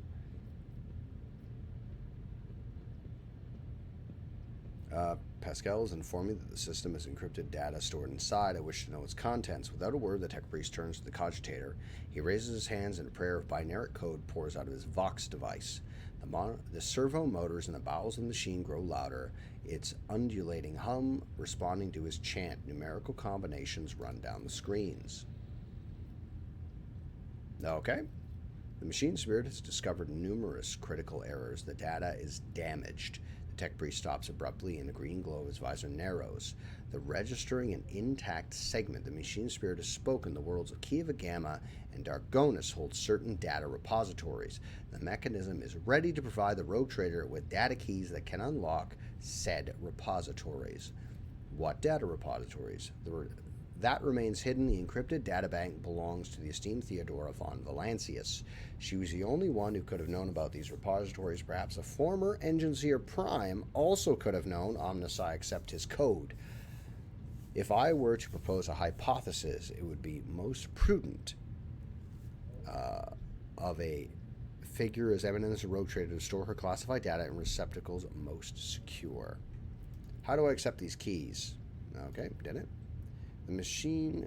The gracious machine spirit is willing to transfer the data keys to the head of the von Valancius by means of an electu, a hypodermic tattoo augment. If you're ready to accept the keys, place your hand inside the servitor's mouth. Easy. Deep within the servitor's gullet, unseen, burning hot needles pierce your wrist, but by the sharp pain only lasts a moment. The electu that has been planted inside your wrist should be enough to open the repository doors. Need to know about the caches. Fingers start around the control panel. Omicide favors you. The machine spirit is willing to commence the calculation procedure to restore the lost data. Tech U0, restore the data on the cache located in Dargonus. Succeeded. The machine hums louder until it lets out a resonant crackle, then stops. The sound stops, and an unmoving numerical combination lights up on the screen. The tech priest's synthesized voice almost sounds concerned. The data has been restored, but it's only a single phrase. Litanies of the motive force. That is all the sacred mechanism was able to salvage. I'm interested in the cache on Kiva Gamma. Successful. The servo motors within cogitator pick up pace. Their heavy thrum grows louder. The machine clicks abrasively for several minutes until eventually a numerical code appears on screen. Tech Priest turns to you. Blessed are the Omnissiah's deeds. The repository on Kiva Gamma has a security system guarding it. The machine spirit has recovered a code that will allow you to disable the defenses. Very good. Have you been able to figure out why the warp engine started working? The engine seer Prime spends hours pursuing the quest for knowledge in hopes of comprehending the nature of said miracle. May the Omnissiah's grace guide him on this journey. Leave. Okay, good. Now, that's the High Factorum. I don't really want to talk to him. I don't have anything to say to him. There's Pascal and Abel. Very good that they're here together. That makes me happy. Let's ask Abel how he's doing. The person you saved from the Electropriest Monastery, a servant of the Omnissiah who calls himself Abel Hahnemann, is staring intently at a cogitator's vid screen. Wires connect the sacred computing machine to augmentics inside the prayerfully bowed heads of murmuring servitors. Abel looks up at you. After a lengthy sigh, he looks away and says stiffly, "The Omnissiah knows all, comprehends all." How are you feeling, Abel? The tech priest stares intently at his feet for a while, then says in a halting voice, "The running of the binaric protocols was bogged down and dissolved in false commands. The filter has separated the correct signals from the incorrect. The running has been restored to its swiftness." Pascal speaks softly as though trying to match the inflections of Abel's voice. Tech Brother Abel has passed the diagnostics. The pernicious influence of these sacrilegious procedures has been completely eliminated. Statistically, most survivors of a schismatical's infestation are left with severe cognitive impairments. However, Tech Brother Abel's mind, being of a less typical nature, has not been damaged to a degree. He's a savant. That's cool.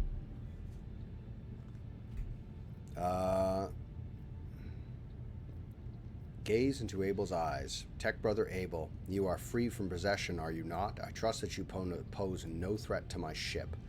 Abel's voice quivers and his eyes dart around, desperately avoiding eye contact. What was flawed has since been purged, but the shadows of the hunt linger. The cog is dismounted, and no judgments have been made. In the absence of judgment, threat remains. Who will make the judgment? I will. Pascal places a mechadendrite on Abel's shoulder and repeats, his voice heavy like a wheel tread crushing the dirt underneath. I will make the judgment that will avert the threat. His gaze falls on you. There is no need to frighten him.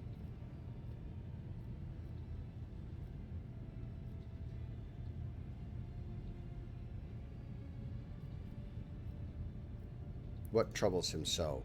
I assumed at first that this was caused by the shock inflicted on his system by the schismatical attack, but my tech brother's words are a sign of deeper reason for his unease. He foresees something that threatens both him and all those around him.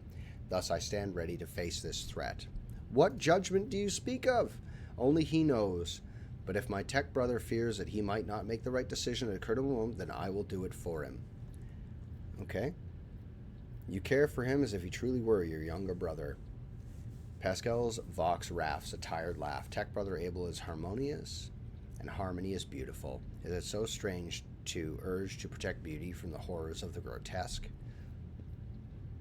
Why are you so concerned with him? He is not the one you were hoping to find. Answer unknown. I am registering a kinship, both between our identities and one that is more profound.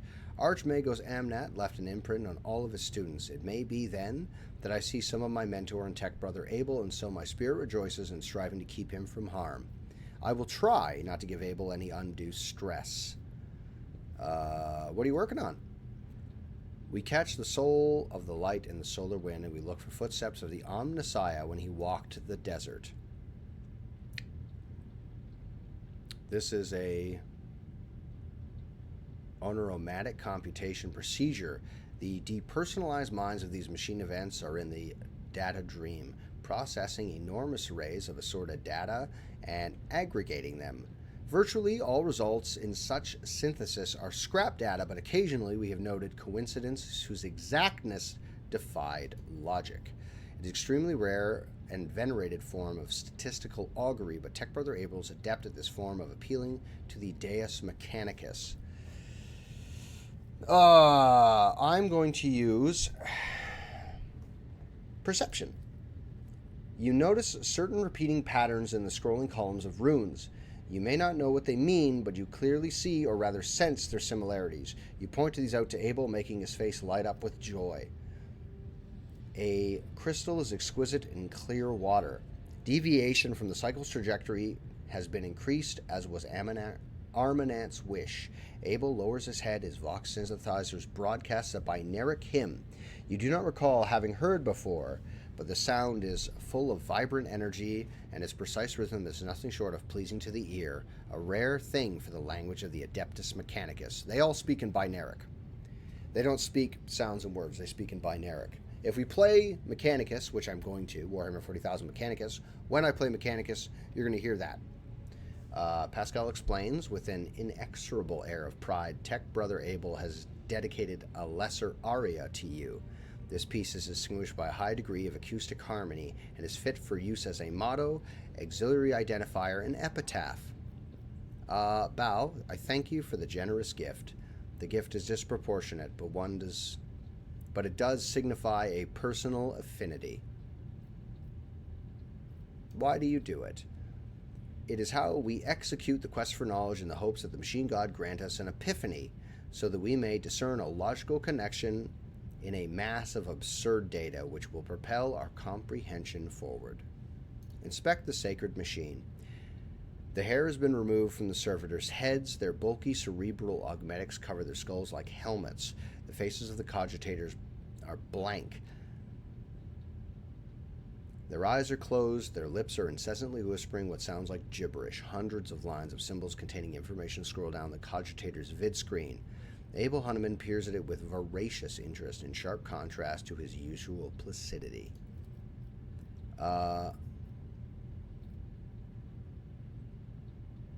Abel goes back to watching intently the calculations with his eyes. Why do you have the same name? I don't know, they just do. Abel freezes. From Vox synth, barely audible through the static, come the words, the naming of names is not an index to the text. The naming of names is the text. Abel's answers can be enigmatic. His mind works differently from ours. He thinks in harmonious imagery and notices symmetries and proportional relationships in the world around him. Poetry would be the closest analogy to how he perceives and interacts with reality.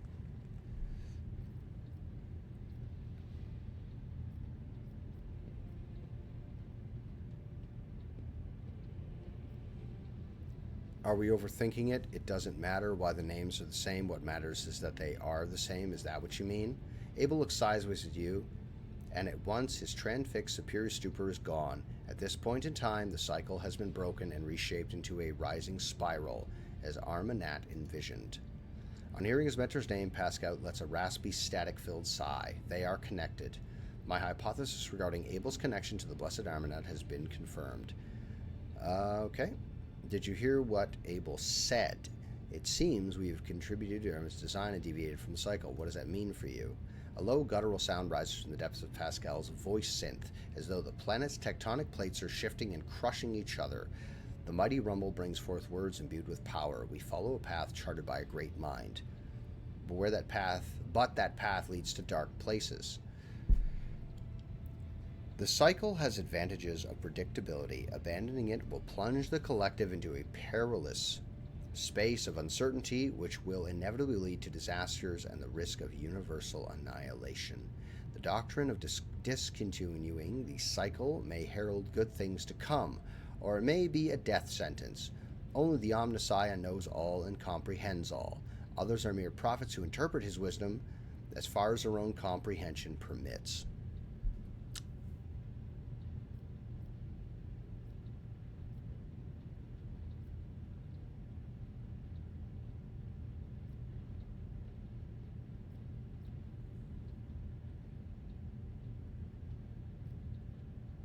Okay. Is that the promise of every heresy? Let's renounce the path and destroy our doctrine. As flawed as the status quo is, it has helped us survive. Therefore is effective. Yes. It is better to meet the challenge of change and persist in failure than rot alive. Disaster is just another word for new opportunity. Not missing it is what it's about. This statement is true. A crisis motivates a system toward growth and elaboration. The more unbearable the test, the more earnest will be the mind's appeal to the omniscience wisdom, and more stable the response. A tone of thundering profundity drains Pascal's voice, giving way to his familiar sibilance. I must take my leave. Looks away. Abel looks away as if he's lost all interest in you, but his voice crackles. I am glad to see you. I should hope. I was electrocuted to save your life. Man. Okay, let's talk to Dan Rock for a second.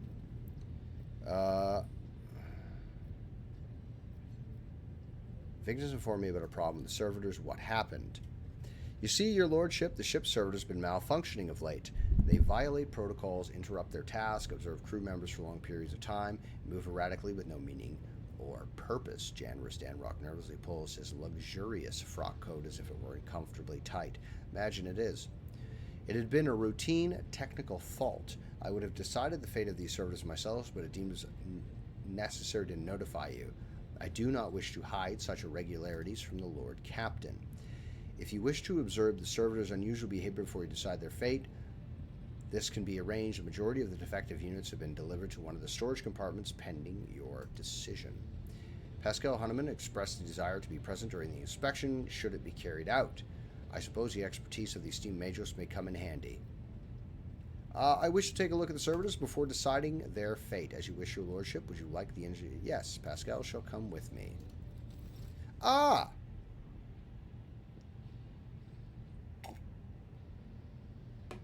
Very good. Sector, data unavailable. Region, data unavailable. Location, the Void Valancius flagship. Lower decks material. Report of a tech phenomenon that was observed during the Lord Captain's visit to the Bay AKN-108 from the words of High Factorium Janris Danrock. When his lordship arrived at the scene, he found the servitors in the same position they had assumed after they had been corralled into the bay, all standing in a long, spiraling line facing the center of the strange formation.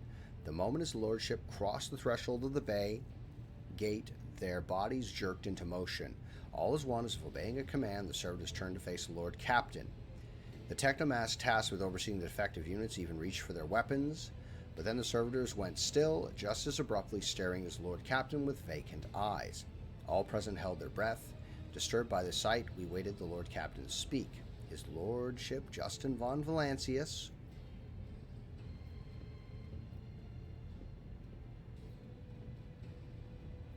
took several steps toward the servitors. Immediately the servitors, each and every one of them, stepped toward the Lord Captain in perfect unison. They mimicked his movements with frightening precision.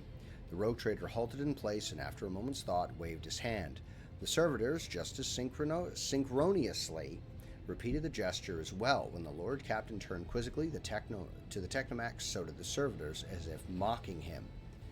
Whatever the Lord Captain did, be it an incline of the head, the wave of the hand, or a step to the side, the defective units repeated it without a moment's delay or hesitation, like grotesque marionettes controlled by an unseen puppeteer.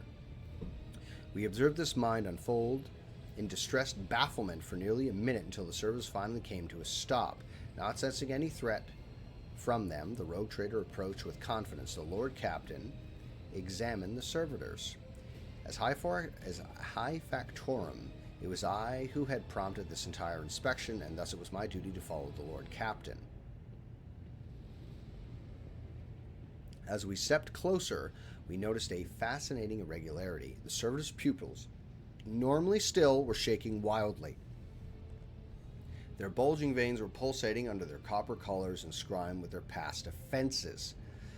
It was as if those mindless half-machines were locked in a perpetual state of extreme tension. A visibly shaken technomat behind us proposed that the human souls had awakened within the servitors' bodies, and after a long slumber deep within their lobotomized brains, formerly bereft of intelligence, they had attained awareness, feeling, and understanding. After a pause, the technomat added that the servitors used to function properly and that no one able to explain the change in their behavior. His gaze still trained on the motionless but animate, half machines, half people. The Lord Captain stepped away from the servitors. The President held their breath. Gestured for his Engineer Prime to study the servitors. The Engineer Prime slowly waded into the motionless rank of the servitors, peering into their faces and checking the readings. There was no haste in Pascal's actions. With measuring diligence, he inspected every single unit in his path, and by night prayers were his companions in the investigation. The examination confirmed the Technomat's initial hypothesis: the servitors' souls, or rather the souls of the people they once were, had awakened. Not yet fully conscious of their past and present, these half-machines could nonetheless feel primitive emotions and sensations such as fear and pain. This undesirable consequence of shoddily performed lobotomy is most rarely observed, and yet for some unknown reason it occurred in every single one of the servitors gathered in the bay. So it sounds like all that work was done by the same guy who didn't know what he was doing. Demanded a report on the defective unit's status from the Technomats. The Technomats' long-winded and detailed report could have been surmised to a single key point. Despite the servitors' abnormal behavior, they were still quite capable of carrying out tasks, and therefore the circumstances did not call for termination. Turn to announce his decision.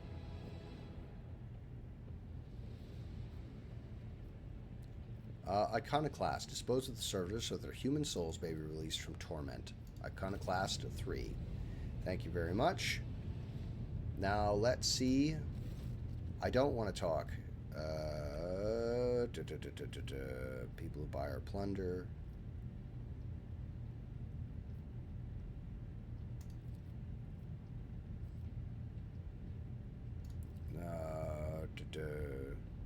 Have you ever heard of the name? Fiery Reckoning. From what I can tell, it's a voice ship of some sort. There was a mention of it in Theodore's documents I found. Janvers thinks for a moment, perusing the lips of concentration. I'm afraid I'm not really familiar to me, your lordship. Please allow me a moment. He starts rapidly typing on the screen of his data slate.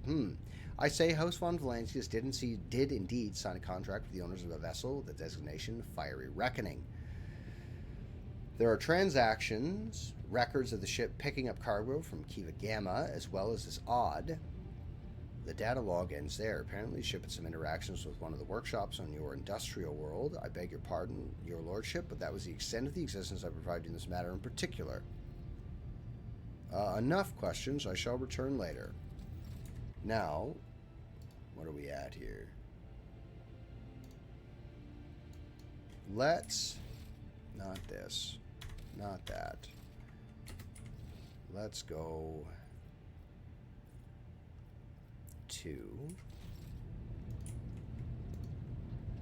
I spoke to Abelard already. I spoke to her. I spoke to Adira. Is there anybody I want to talk to before I get where we're going here? I could talk to Heinrich, I guess. After I drink some more coffee.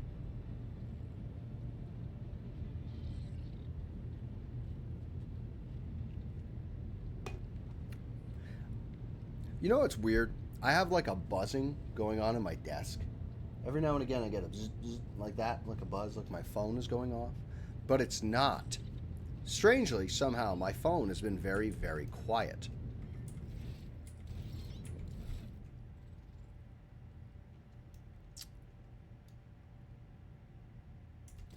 Normally it's not. It's not quiet at all. So we're at 2 hours. I'm going to hit that 3-minute break. I'm going to go to the bathroom. I'm going to grab another refill of coffee. Just give me 3 minutes, guys. Stretch your legs. Hey, your laundry. Put your laundry in the dryer or take it out of the dryer. Don't leave your laundry in there. I'll be right back.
Ote.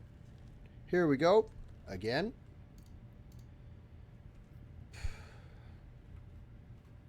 No. Go to this. Go to this. There you go. Go to this. Go to this. All right. Oh. Not that I need these, but it does help. We're going to talk to Heinrich for a brief jaunt. Heinrich looks at you intently, his head tilted. I know nothing about you, Henriks. Can you tell me a little about yourself? I'm usually the one interested in the pasts of those around me, not the reverse. I come from a night world, Guizorn 3. I belong to a branch of one of the noble houses until my exceptional abilities were discovered. After that, I was sent on a black ship to Holy Terra, where I was trained and I began my service for the glory of the Imperium. Oh. Do you remember your home planet? I do, but I have no ties to my homeworld now. None except my first name. I left Guizorn 3 when I was still a child. My family disowned me, stripping me of my family name. I was given a new one by those who trained me. Even for a noble, being branded a psyker is a mark of eternal shame. I experienced that firsthand before I was put on the black ship. Well, okay, fair enough. Like many psykers unaware of their curse, I found out when a strong emotional reaction triggered an involuntary response. My great aunt had a pet grink. One day, it bit me, and I boiled it from inside out.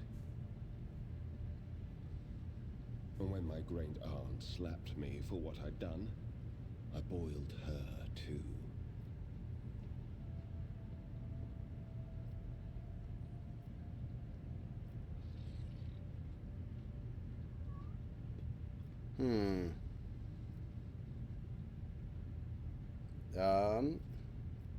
Sorcerer's powers are truly dangerous. I hope you've mastered your abilities since then. When I arrived on Holy Terra and was tested, I was found to be suitable material for becoming a sanctioned psyker, able to bend his curse to his own will. I can assure you that the adepts of the Astra Telepathica were right in their assessment. The Astra Telepathica are a really interesting body within the Imperial government. Their singular job is to police psykers. That's it. They go out with a fleet of unknown size into the universe, and from human worlds, they pluck psykers, throw them on the ships, bring them back to Terra, and then they find the ones that are trainable and usable and make use of them in Imperial Guard regiments as astropaths, as sanctioned psykers, or those who are unusable are used as batteries to feed the Golden Throne. Tell me about the Black Ship. Picture a vast prison ship filled with frightened, angry psykers who can't control their abilities and who have just lost their homes and their families. Some of them were children and adolescents like I was. Some were monstrous creatures who no longer had the right to be called human, or psychopaths who reveled in their impure powers. Once, when one of the miscreants broke free, those in command simply depressurized the bay and got rid of the culprit, along with the prisoners and crew tainted by him. But even after that, I heard the echo of inhuman suffering and terror that filled that part of the ship. It grieves me to recall that episode to this day. You were sent to the Inquisition straight after training. No. First, I was accorded the status of a psyker fit for service in the Imperial Guard, where I then spent several years. It was only afterward that I became an agent of the Golden Throne. So, because he was useful, they throw him in an Imperial Guard regiment of some variety, and those, I believe, are now referred to as Primaris Psykers. fairly confident, not to be confused with Primaris Space Marines, who also have psychers, but those are called librarians. So, as a guardsman, but as a support unit for the guard regiment he was part of. How long have you served in the Inquisition? Since the day of my initiation as an acolyte. So, decades. How many real years it's been, it's hard to say. When I return from a journey through the warp, I often discover that much more or much less time has passed in real space. Because time is not constant in the warp. You can enter the warp, another reality. You enter the warp, time passes out here, not affected in the warp. So when you exit the warp, you could leave, you could arrive back in the warp before you left, and there's two of you, or it's hundreds of years later, or anywhere in between. You never know with warp travel.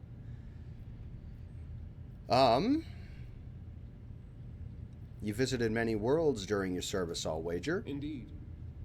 I have visited many of the places brought to the Emperor's light, and those sullied by the filth of the archenemy.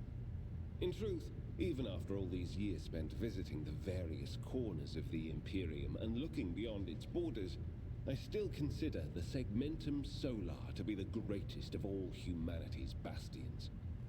Nothing compares to the majesty of Holy Terra, the might of Mars, the grandeur of the Segment's other worlds. So, Segmentum Solar is the capital section of the Imperium's 5 giant segments, and Sol, where Terra is, Earth, where Sol is the most heavily defended fortress in Warhammer, is Holy Terra itself.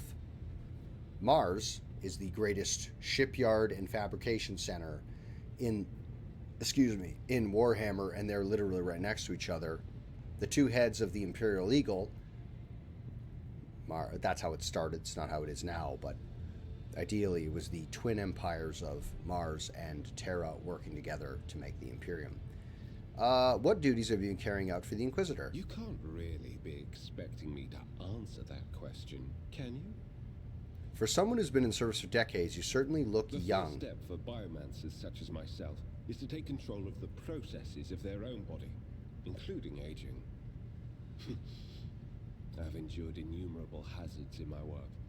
If I allowed every trace of them to remain, I would look completely different today.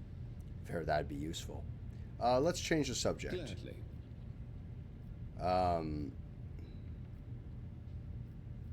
You're not the only Inquisitor. No, he's not going to answer that. What can you do as a psyker? The Lord Inquisitor was most insistent that I master the discipline of Santic Demonology. I use my faith and my power to crush the enemies of the Imperium. Servants of Chaos tremble at the sound of the Emperor's name, uttered by my lips. I am also a skilled biomancer. I can manipulate bodily processes. Sometimes I resort to those skills in the course of my work. When it is necessary to make the subject of an interrogation more cooperative. I must take my leave. Alright, we spoke to him. Let's go to the Koronus Expanse. Sorry. I touched the cat while I was upstairs. I gave Laszlo, he was outside sleeping under a tree, and I went out to check on him. And I said, "What are you doing, buddy?" And he meowed at me. So I gave him a good scritch, and then he wanted to come in the house. So he's a good boy. Lord Captain, Ravener's voice over the Vox sounds weary rather than annoyed. I'm getting reports of several ships moving toward us, judging by the fact that they're not responding to our hails, and telemetry shows a trail of macro batteries. And they're not here for a chinwag. Ready to issue orders to prepare for battle at your command. On my orders, all stations ready for void combat. Yes! Void combat! Fuck yeah! Let's get into a fight. Put my slippers back on. Yeah. My chair There we go. Hey, there we go. Yeah, you gotta move the cushion around a little bit. You know what I mean? Finally. Oh, that's way better. Real action. Fuck, no wonder my legs hurt all the time. Cobra class. Those are the wimpy little guys. I'm just gonna fucking knock them all out. Thank you. I know how this works. Is it just the two of them? It's just the two of them. So, if we go to there and here, can we hit him with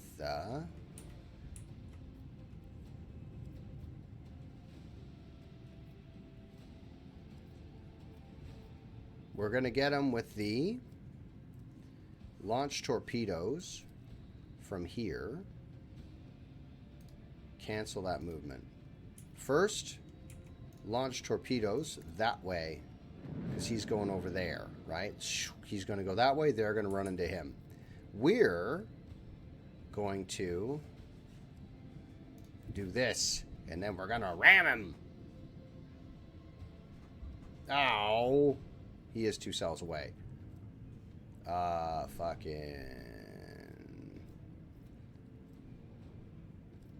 We'll finish him off with a ramming action. We'll show up and we'll fucking blitz him with one of these.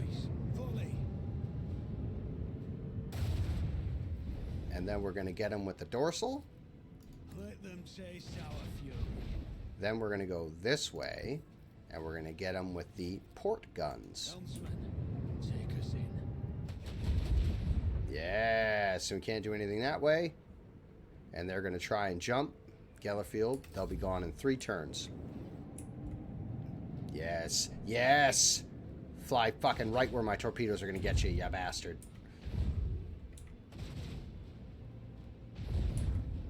Oh, no.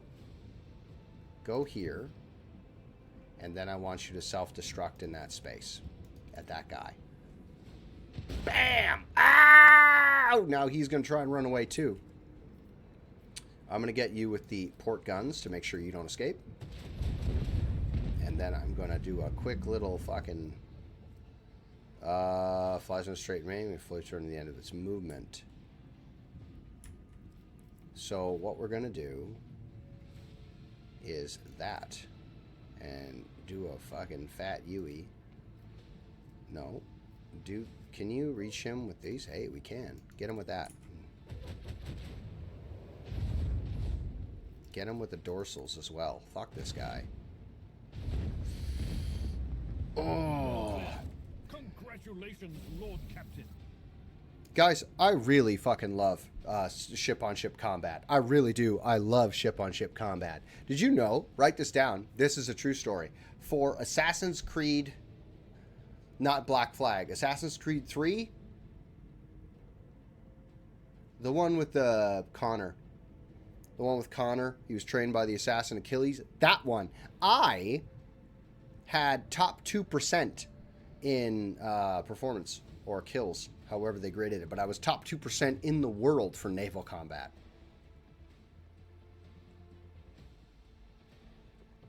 Thank you very much.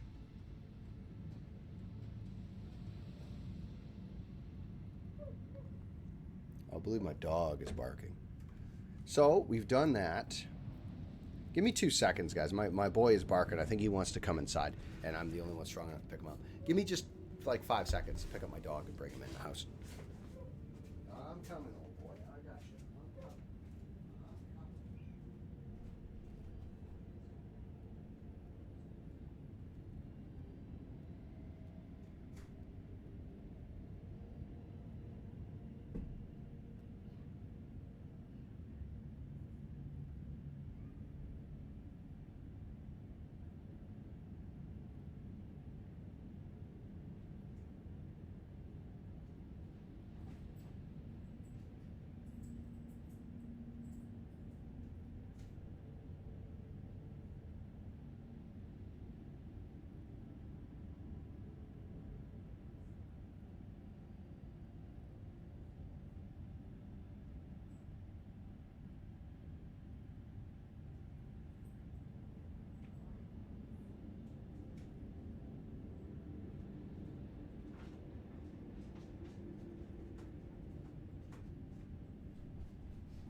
That's a good dog. That is a very good friend, I tell you. That's the best kind of friend you want to have, dog. All right, guys. Sorry. Let's scan. Alter Temporum Calaxis X7. Lord Captain, the station's airlocks have been sealed from the inside. A Vox recording is stating that the priesthood of the Alt Templar Templum Calaxis X17 Sanctuary have no desire to communicate. In the litany, they are refusing access to guests based on the Adeptus Mechanicus privilege of inviolability, granting them sole jurisdiction over their sites. Very good. Let's check out this dead world. Scan it. Nothing. Thank you for the experience. Drusur's Blessing.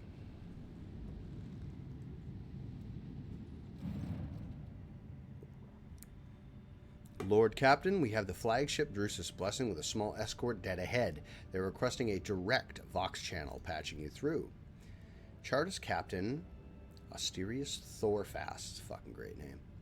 Vox channel clicks, and over brief pause, a dry, low voice hails you. Greetings, Lord Captain. I'm honored to speak with the rogue trader of House von Valancius. May your name be known throughout the ages. Chartist Captain Asterius Thorfast, bearer of the free charter of the merchant fleet. How can I be of service? What's your squadron doing? We develop supply routes for Chartists. You see, my ship is a representative of the merchant fleet and is part of the Imperium territory, yet we do not have a fixed charter-defined trade route. Our mission is to establish business contacts with voidfarers in need of regular ship repairs and those who are interested in specialized good. I want to take a look at your catalog of goods. Oh, they're the Imperial Navy. Give me spaceship parts. Give them to me. Give them to me. Select tradable. Trade. Oh. Well. Can I have this? Is this better than the one I currently have? No. Is this better than what I currently have? No.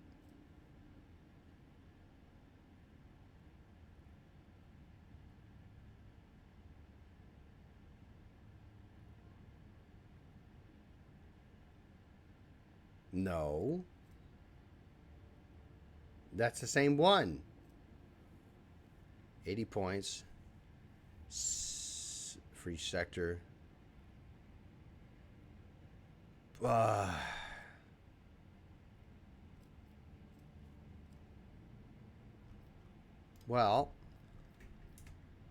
Never mind, I guess. We'll go to Footfall. We're going to do a quick save first. Quick save. For Brundus. Quick save. Boy, that's a big looking. Then let's go to Footfall Station. There's going to be a lot of gameplay on Footfall Station.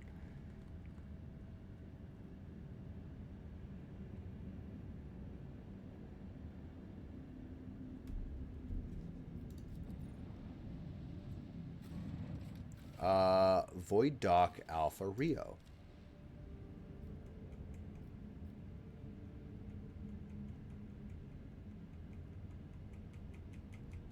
Let's bring them because oh yeah, because Heinrich is fucking leaving our team.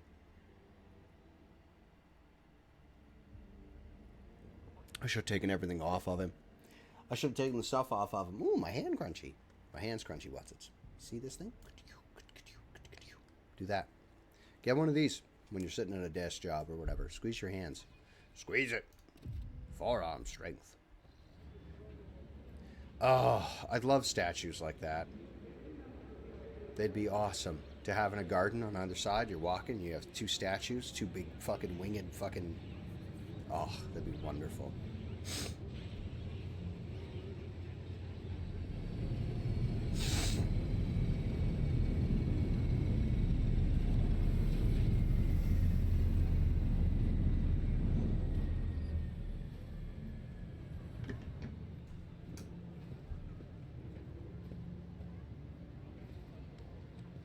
Oh.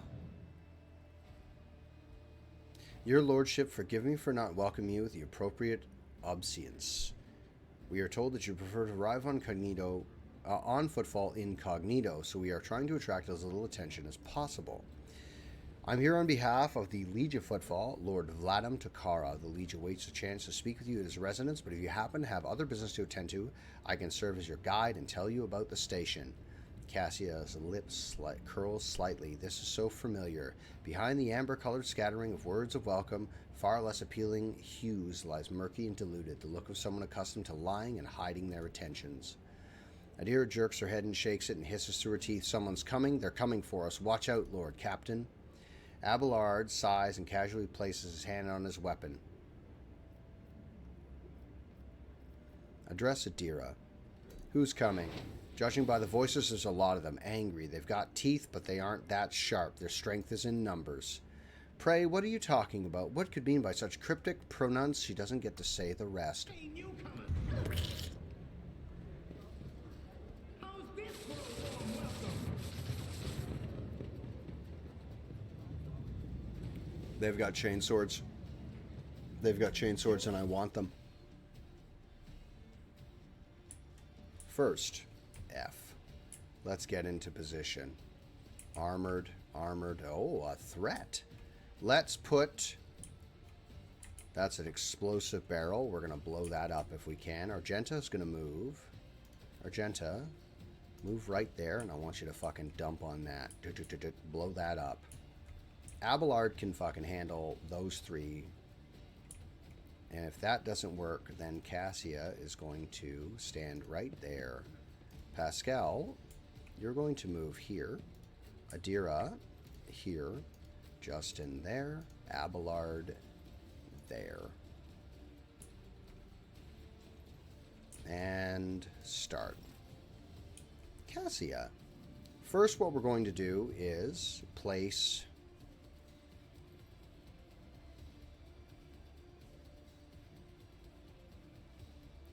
Dodge reduction. Rear. Allies 11 damage with range attacks and gain 10% over penetration and crit chance. How do I turn these? Because I want to put it on the two of them.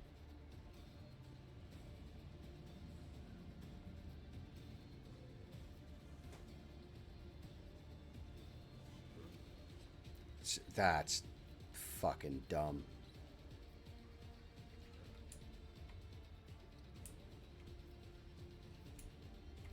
Is there a way to turn this ability?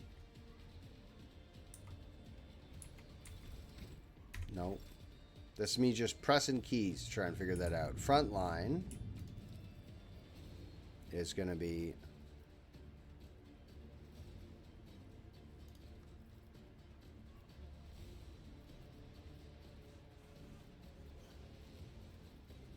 Front line. Here. If I may.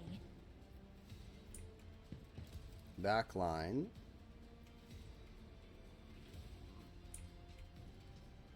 Yeah, no, I don't fucking...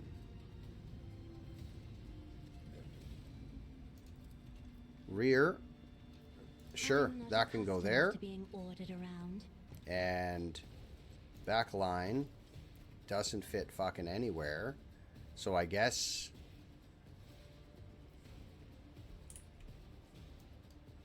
No. Fuck it. Isn't this a job for the serfs? I guess you can have that. You should be able to turn these, like you have to be able to. That's lunacy.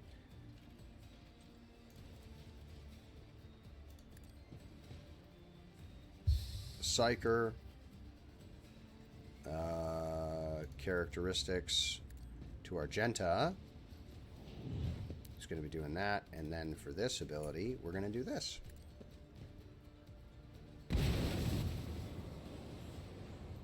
Wow. And that's her turn. And then with Argenta, we're going to go with concentrated fire. And then we're going to fire here. It didn't explode, but you know what? That's fine. I can handle this. Blood-stained Amelia. Is that a shotgun? I will get you to, number one, place this bubble here. Then I'm going to get you to hunt down the prey, this target.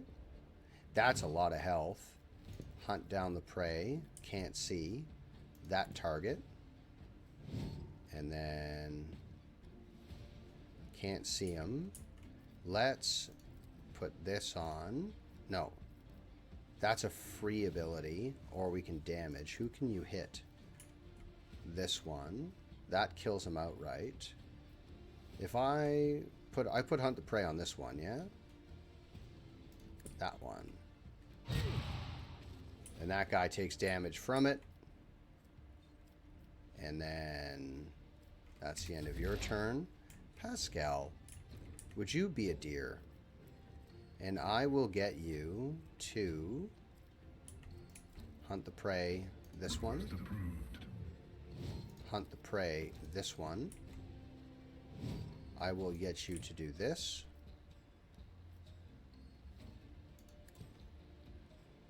Because we're the ones using all the weapons. And then I will get you to use your plasma. That's all of them. That's both of these guys dead.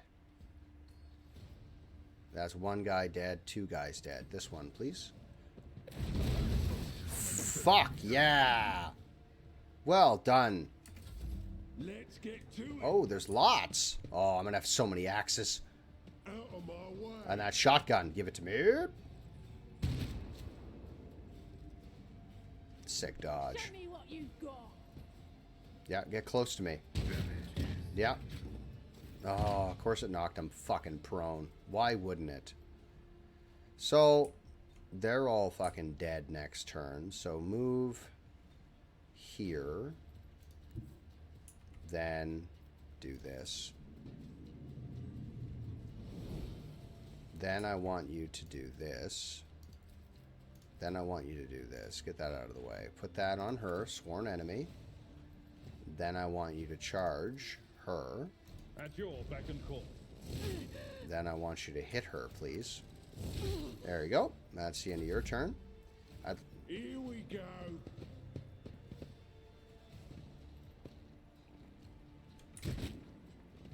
Okay.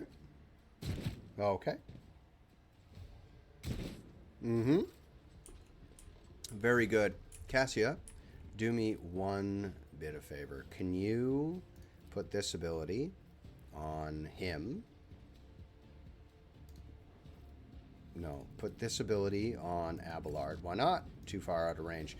Cassia, can you move right here? Battlefields are always drowned in scarlet. And then put that on. Fuck's sake. I don't want to move you any closer.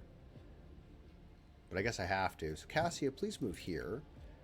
And then I want you to use this ability on Abelard. And then Abelard's going to thump that fucker. Willpower toughness to the end of combat. Then I want you to give... That's this. And I want you to...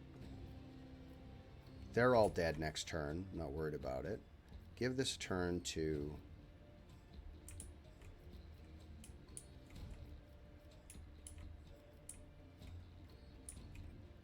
Justin.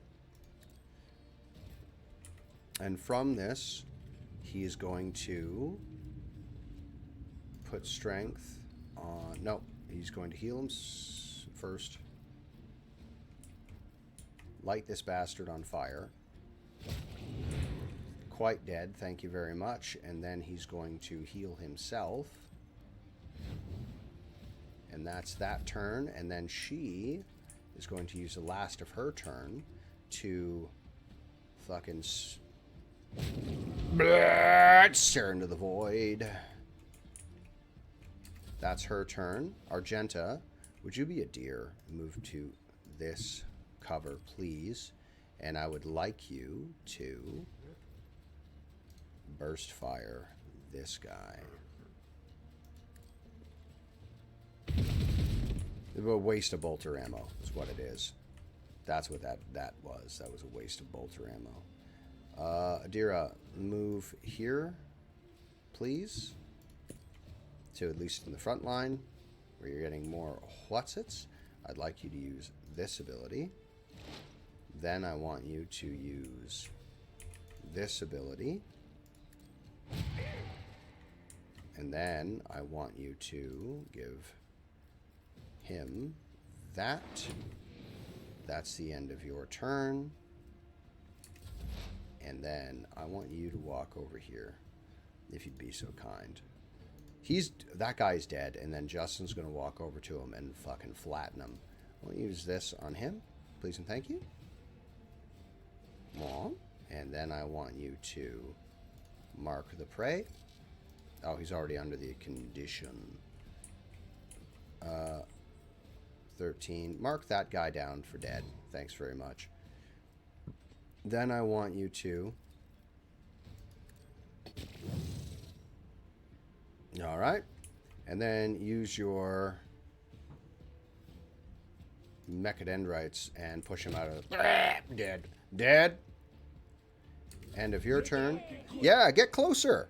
Fuck yeah, get closer to me. Yes, shoot at Abelard. That's the best idea you've had. So what we're going to do is this ability. Then we're going to charge. And then we're going to charge to right here.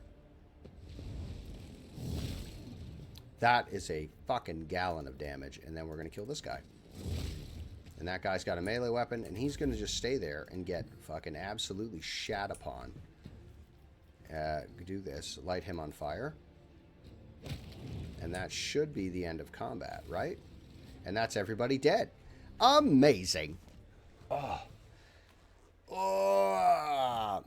The shivering young servant looks up at you with horror in his eyes. Emperor, protect me. They killed every time I warn them. And then they all go, Dear Emperor, our Lord and Savior, how could this have happened? Who could have thought? Adira spits on the ground in annoyance.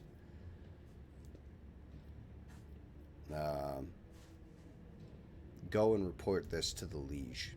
Yes, I'm sorry, your lordship. I'll just go and report this to the liege. They killed her. They killed my lady. Oh, this is terrible. Give me the equipment. First of all, what are you wearing, liege representative?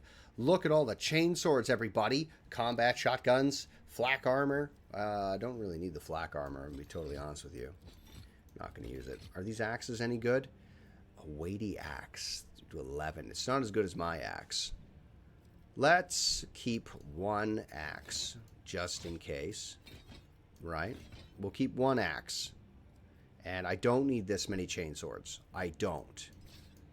Fucking nice to have so many chain swords, though. We keep chain swords for everybody.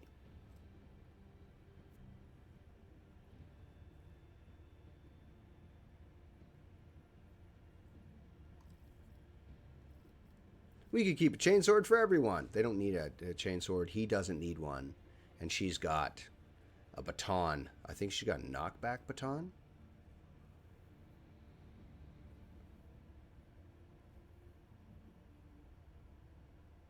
Yeah, she's got a knockback weapon in case they close in on her. So all of this can go here, right? The shotgun, though. Fuck yes. It can go there. We'll keep 2 chain swords on hand just in case we need them. Collect all.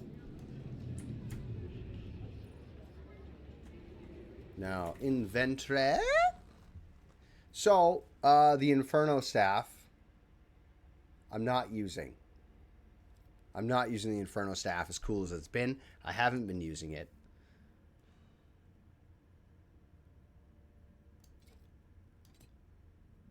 I do like being a wizard with a shotgun. I do like shotguns until I get a melta weapon. I could give him a shotgun, but he's not going to use it. She's got a last pistol. She can't use bolters. Let's give you the better last pistol and throw this in the cargo. Always add that to cargo. Throw this, add to cargo. Telepath staff. I don't know what Visions of Death do. A weighty axe. 7 to 11. You've got a power sword. What are you rocking? You have a stun baton that's 6 to 11, but it's got shove, and that's what I need you to be doing. So you can fucking thump guys.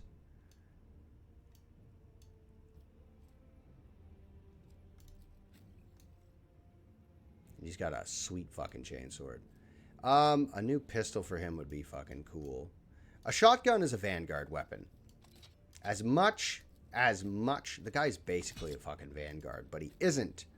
He's not. Where's my staff? Pyromancer staff. He is a pyromancer, primarily. So, okay. Show helmet. It's bugging me. The helmet's bugging me, sorry. His helmet is fine. Her helmet's fine. The helmet is, it's a fine piece of equipment, but it's fucking ugly. Even though he would absolutely be wearing a helmet. Like, don't be ridiculous. Of course he's going to wear a helmet. You'd be fucking insane not to. Goods. Info. No rules. We're not an exorcisation. We are a force of nature. Add to cargo. Close. Now, can you get this piece of loot? Goods. That's a dead body. What do you got on you? A shotgun. Is this Alright, there's that. And then there's some more goods. There's a dead guy right there. Just give me that stuff. I fucking love finding dead guys with shit on them. Enforcer plate. Enforcer carapace. Give it to me. Give me this. Give me the Enforcer carapace. Who can I throw that on immediately? Who is better for it? 25, 35% dodge. Reduce 23%.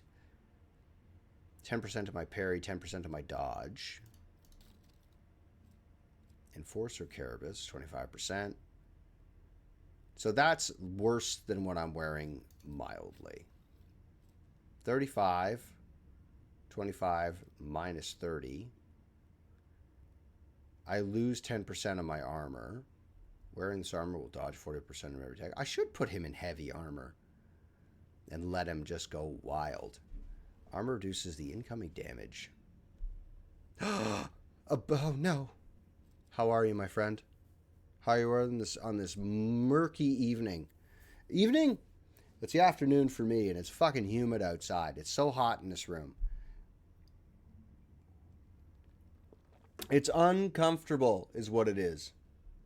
Off tomorrow? Awesome. That sounds fantastic. That is excellent. You chill. You don't have guilt. I banish it from you. No guilt. There you go. You're welcome. You didn't need me to do that, but no guilt. Don't do it. Fortress World.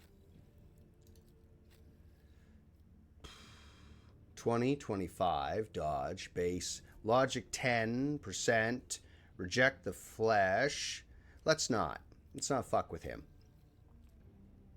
20%, 30, 10, 25, 30, 15. Let's put that on you. Let's do that. And then this can go into cargo. That can go there. Can't get to that thing, so let's explore. Let's explore a little bit. Is there anybody I can talk to? That's my shuttle. Oh no, there's a guy. There's a tech priest. Adepticon 22. The tall, hunched tech priest stares at you unblinkingly. A breathing mask conceals his gaunt features, the skin of his hands a sickly green hue, while his augments show signs of combat damage and are plated in black chromium, giving him a general air lugubriousness? Why is there a $sign in front of that? That's weird. Anyway, give me 1 second. This is a word I want to look up. Lugubriousness. Lugubrious. Looking or sounding sad and dismal. Oh, that's a beautiful word. That's an excellent word. I love that. Initiating identifier identification procedure. This unit is identified as Logis Adepticon 22 and is a fully authorized representative structural part of the Cognizance Fleet and priesthood of the Adeptus Mechanicus. Access has been granted to the following options: information exchange, strengthening of diplomatic links, trade deals, and donations. Initiating official greeting procedure for esteemed high-value visitors. Glory success to House von Valancius. A binaric aria begins to flow from the scratched vox attached to the tech priest's chest. Requesting information exchange regarding contractual obligation. Logiscar Theta. Pascal and Opticon exchange glances in a short series of binaric signals before bowing their heads in satisfaction. Adepticon 22's head bows noticeably lower than Pascal's, because Pascal is a Magos, a higher position in the Adeptus Mechanicus. I want to make a trade deal. Give me the stuff. What? Parry melee attacks with their ranged weapon using ballistic skill instead of...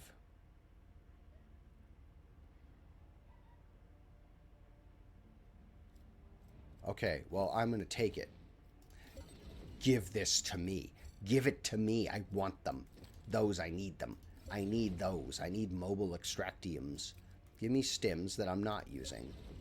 Give me the machine right set that I'm not using. Give me a target designator that I probably won't use. Hits an enemy with the dead eye shot. Grants critical hit chance, ranged attacks, enemies less than 50. Maybe we'll figure out something to throw that on Argenta. Churden's manual. That's going to go on the Vanguard, because he's our healer. That's an excellent plasma pistol.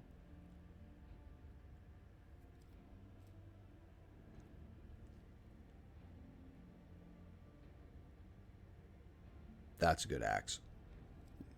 Precise last gun. Fucking nobody's using last guns. Do you think for a moment, Power Axe.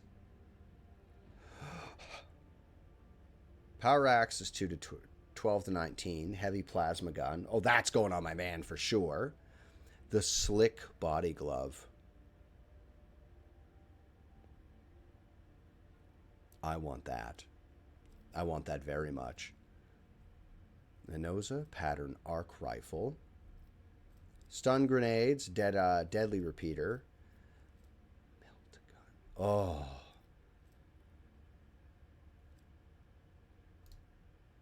Oh. I need another 2,000 reputation.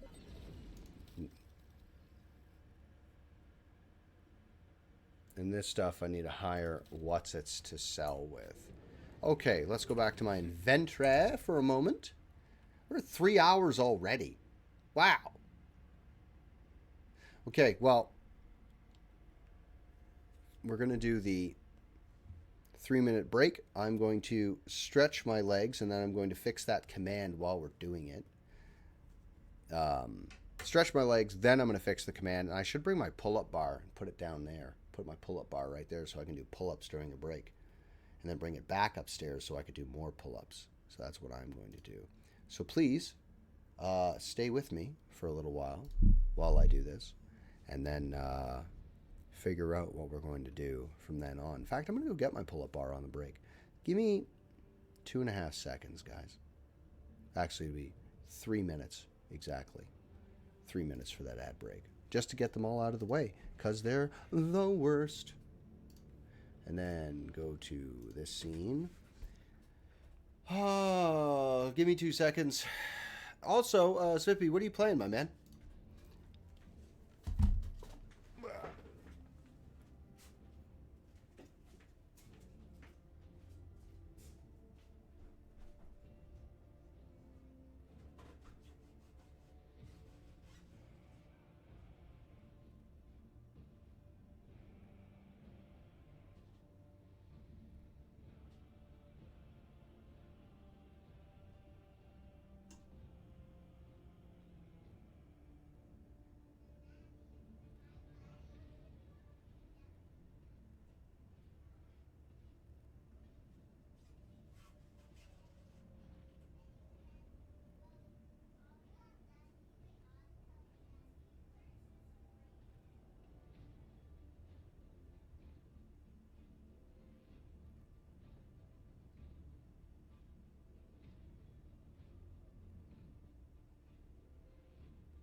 wrong. I was wrong. There's nowhere to put it. Doesn't work. Because it's a doorway one. You know the kind I mean? You know the kind I mean? You know the kind of pull-up bars I mean? The ones that they fit over a door frame? Those doesn't work down here because one, on this side there's no trim on that door because I'm rebuilding this room anyway, so I didn't bother putting trim back on.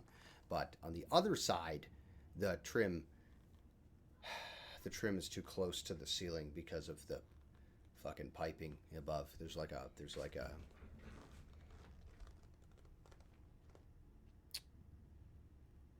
channel of like cable and fucking piping and stuff in the same spot. And I went upstairs 3 times. I've been upstairs 3 times, and each time I didn't get a piece of cling wrap that I was going to use to wrap up my fucking blue tack. 3 times. I'm going to open this real fast. And Twitch, Streamlabs. God, it's hot down here. Ugh. Cloudbot. Commands. No. Timers.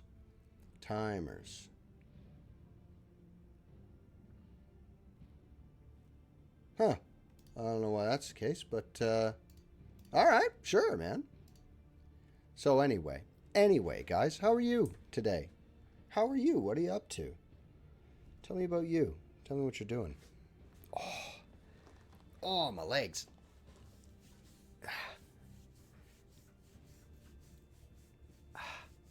My leg's sore. I went out this morning and I applied for some jobs.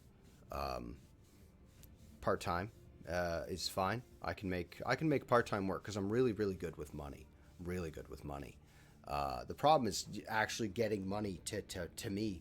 Put it in my bank account, please, is the problem. But I'm really good with money once I have it.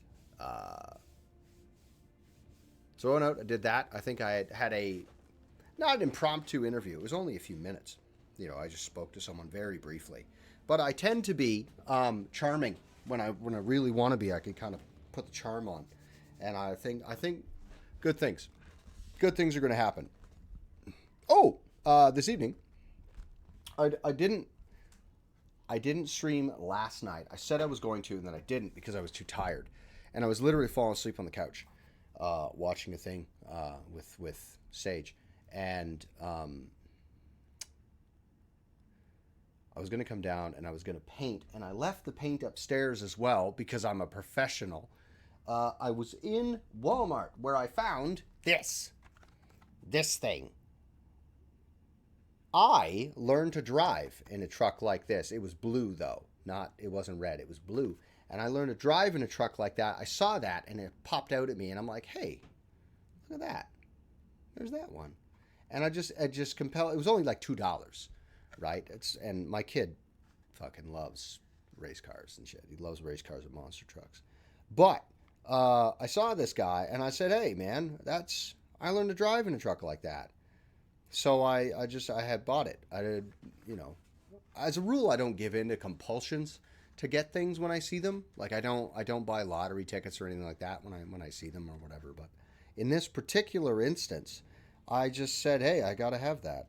And I don't know what I'm going to do with it. I don't know what I'm going to do with it. Thank you very much. You're amazing. You're the best. Saran wrap. Ooh. Now we're going to wrap up the blue tack so it stops sticking to fucking everything. I need new blue tack. I had 2 tubes of blue tack a long time ago. I had 2 tubes of this stuff. Not blue tack, green stuff. I had 2 tubes of green stuff. And they came all mixed together. Not mixed, but they came separately or whatever, right? And this is all I have left, right? But when I got them, they were tubes like this. And it was just, they were loaded. That's all I've got left. In all of the models I've built, that's all I have left of green stuff. And I think we're gonna do good things. It's even occurred to me, speaking of building miniatures, that I will maybe try to there's a process you can do for the miniatures to give them true scaling. And I think I may do that with some of the old Chaos Space Marine bits that I have and true scale them to get them to size up against, at least to be as tall as the new Primaris-sized models, which I have to say, listen, I don't like Primaris Space Marines. I think the lore is dumb as fuck, and I think they look the same. Like, more than the Firstborn Marines. I don't know how to describe it to you, but the Firstborn Marines there's something more. Maybe it's a different armor. I think it was the different armor varieties you could get. Because you could get like anywhere from like Mark 3 pattern armor all the way to Mark 6. Like Mark 6, Mark 7 plate, the Corvus beaks. You could get that. All the Primaris Marines look the same. Worse than Space Marines, That said, they have bigger plates, so there's more space to do decorations and more space for little fucking what's on them. You can fit more purity seals or whatever you're putting on your guys, or if you convert them to chaos or whatever. More spikes. They're bigger, they're easy to manipulate for doing conversions and miniatures and stuff like that. That's pretty cool, but other than that, I don't like them. However, I have a fucking boatload of miniatures, like in there in my storage. I got in there and under the desk. I have thousands of dollars of miniatures and models that were effective, and then I take them apart to repaint them, rebuild them, repurpose them, and then the Primaris Marines came out and it really took the wind out of my sails for playing Warhammer and like all of this. I was so depressed. Like all the work and the building that I did is for nothing. That's what it felt like. I did all this work and I can't use them anymore, Oh, and yesterday I saw that there is a Blood Angels, that's a faction I play. I saw that there is a Blood Angels Battle Force coming out, and it's literally just 2 boxes of Primaris Space Marines, a Dreadnought, and some Blood Angel upgrade sprues. And it's supposed to be like a Death Company kit. And then they redid Chaplain Lamarte's and Chaplain Astaroth the Grim. And Astaroth looks good, but I kept looking at Lamarte's and going,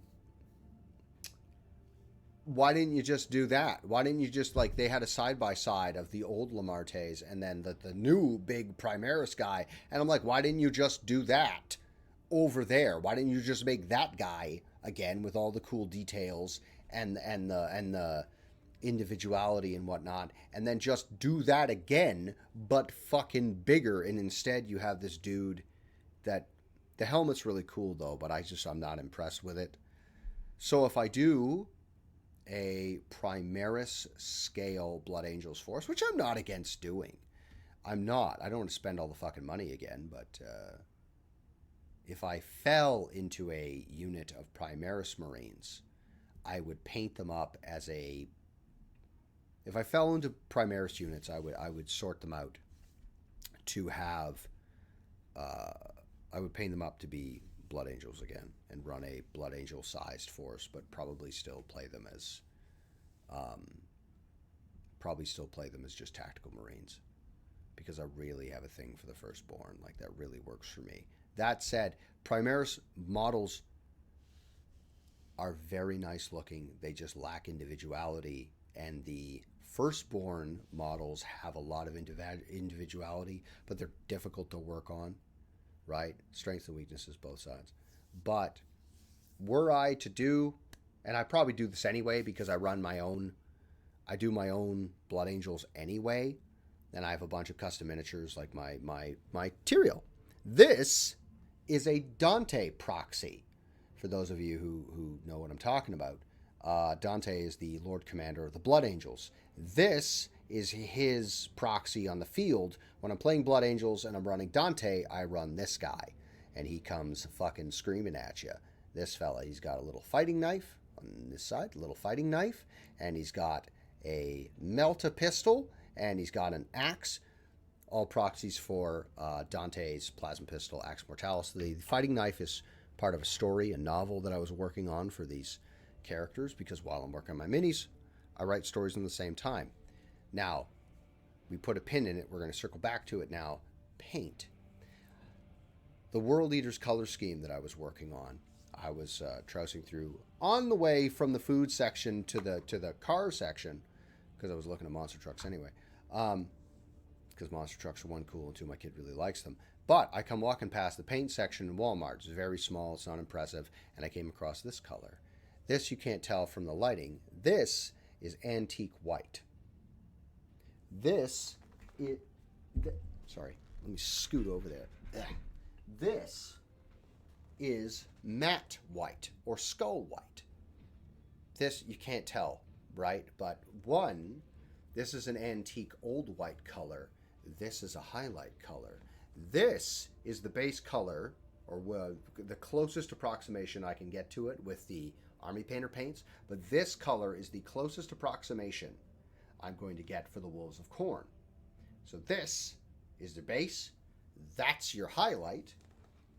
Bob's your uncle, fucking Fanny's your aunt, and then it'll be brown leathers, not too dark brown, but it'll be brown leathers, highlight with like a lighter brown, or maybe a little bit of gray as we go up in scale. Maybe a little bit of gray as we go up in scale on the furs and the pelts. A little bit of wearing on the leather. And chipping. Oh, I get to do chipping on fucking white armor. I'm pretty excited about that. Because while they are more reasonable, we'll say, Chaos Space Marines, they are more reasonable Chaos Space Marines dedicated to Khorne than, say, Berserkers. Their armor has seen the test of time, so we're going to do paint chipping and stuff like that on them. I think that's going to look fucking mint. That's what I think. Anyway, so I found colors. There was that. That's a brief update. I will be working on those miniatures in short order now that I have that paint. I got to do a little bit more modeling. I got to drill a hole. I got to cut a bit out. I got to stick a bit inside the hole. And then we're going to green stuff it, let the green putty dry a little bit. Probably going to do that on camera because I might as well. And then we're going to figure out a base. It's just going to be one of the little guys, figure out what color base we're going to put on the thing. And remember, no red, or as little red as I can possibly get on these guys. So I don't know what we're going to do with the base. Thematically, the base would have a little bit of some, like the base would be darker to offset from the base would be darker to offset from the model. So we'll have to see what happens. We'll have to see what I'm going to do with it. But anyway. Back to Rogue Trader. We have about 50 minutes left of Rogue Trader, excuse me. So,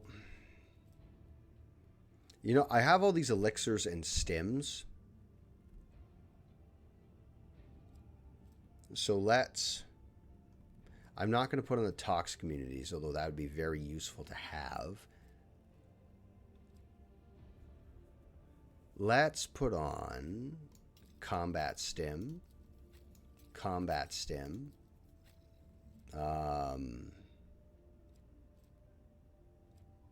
we add this to cargo?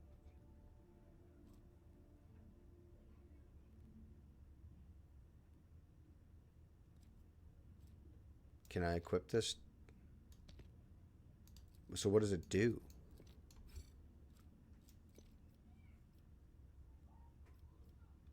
Nothing.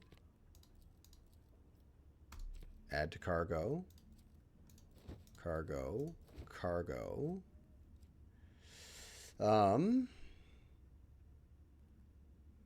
These gloves allow to parry melee attacks with their ranged weapon using ballistic skill instead of.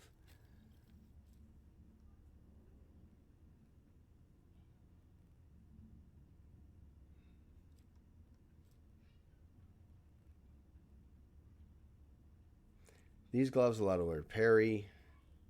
She does get closed in on, but she has the ability to fight in melee. So let's And I want her to be able to push back with everything. So let's just throw those on her.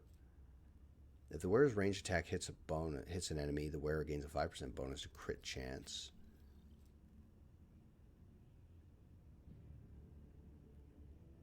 Okay, yeah. Yeah. Adira's got nothing. Adira, carry a grenade. And then carry... You know what you should be doing? You should be carrying a fucking pyro grenade. Crack, fire, frag, stims. You should be carrying... I feel like you should carry one of those just in case. I don't want you using toxic. That's a little too dark. Nothing's too dark for 40k. Like, nothing's off limits. Nobody's using a venom blade. This can get added to cargo. The blast pistol, stub revolver. I would outfit her with Drukari weapons. She'd be a heretic and a xenophile using their equipment. That'd be fucking fantastic. Nades, she can't use meds. It's a shame. Boy, I got a lot of med kits. 2 grenades. 2 grenades. Can't use med kits, but he can have healing mechadendrites, which we should put on. She can't do that either. Have a grenade. Everybody have 1 grenade each. Have a tox stim, and then...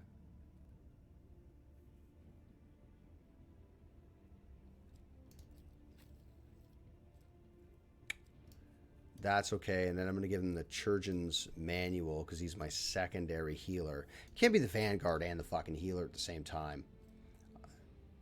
Stub revolver, 8 to 6. Don't I have another bolt pistol?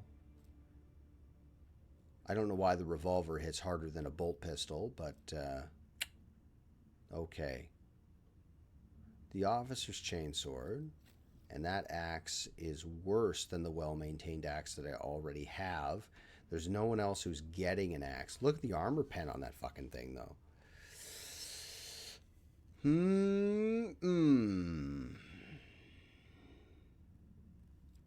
Well, anyway. So there's this. Let's finish exploring. Foothold.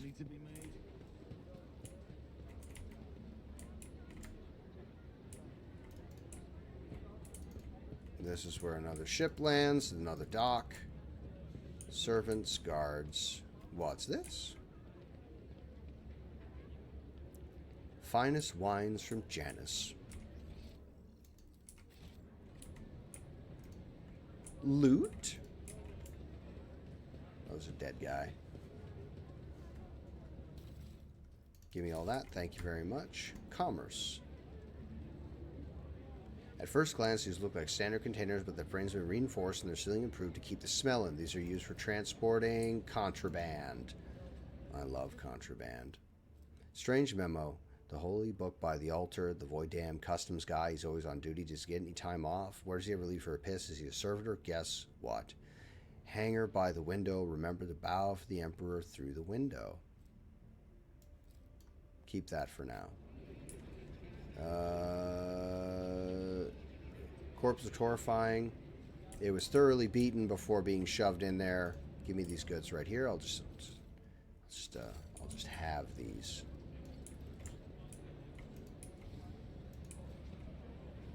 Goods.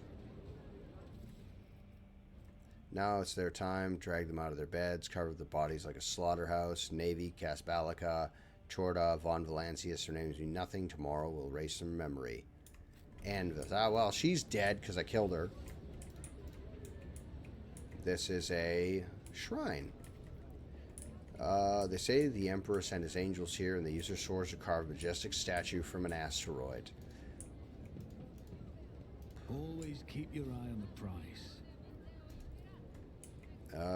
Small altar, central spot, has been given to Jursus, the saint from the neighboring Calixus sector, who did something. Just let me finish looting, please. Oh, that's the piece of paper I didn't want to pick up. A box.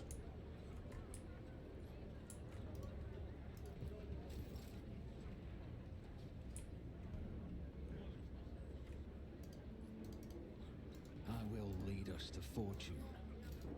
God damn it. Go here. Go there. I wonder what that says in binaric.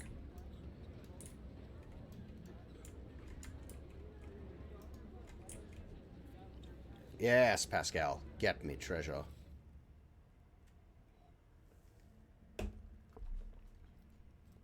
I am writing to inform you that 2 days ago, discharge was interrupted by a raid launched by the Anvers game. The attack, 3 loader servers were put out of commission. Furthermore, 1 container serial number FVDA1-16165 was stolen along with its contents.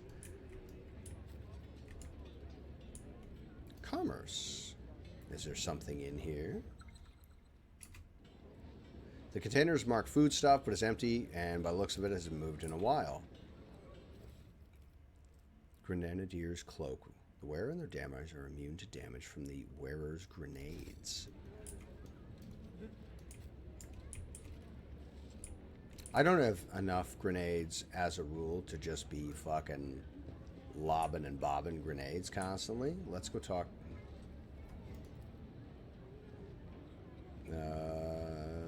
Okay, let's talk to this guy. Nope. Let's just go to this door. Boy, it's hot in here. Gotta put a fucking fan in here. Let's go to the atrium first. Get that out of the way. Talk to Vidam something or other. The Liege of Footfall. Talk to him.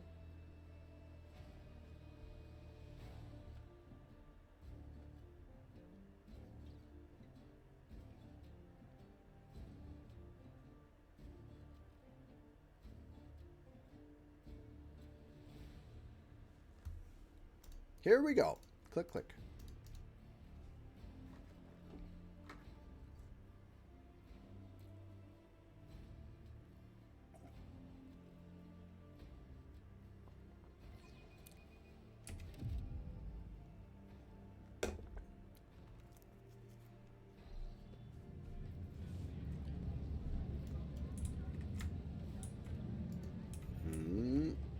Merchants. Every time I come here, I nearly go deaf.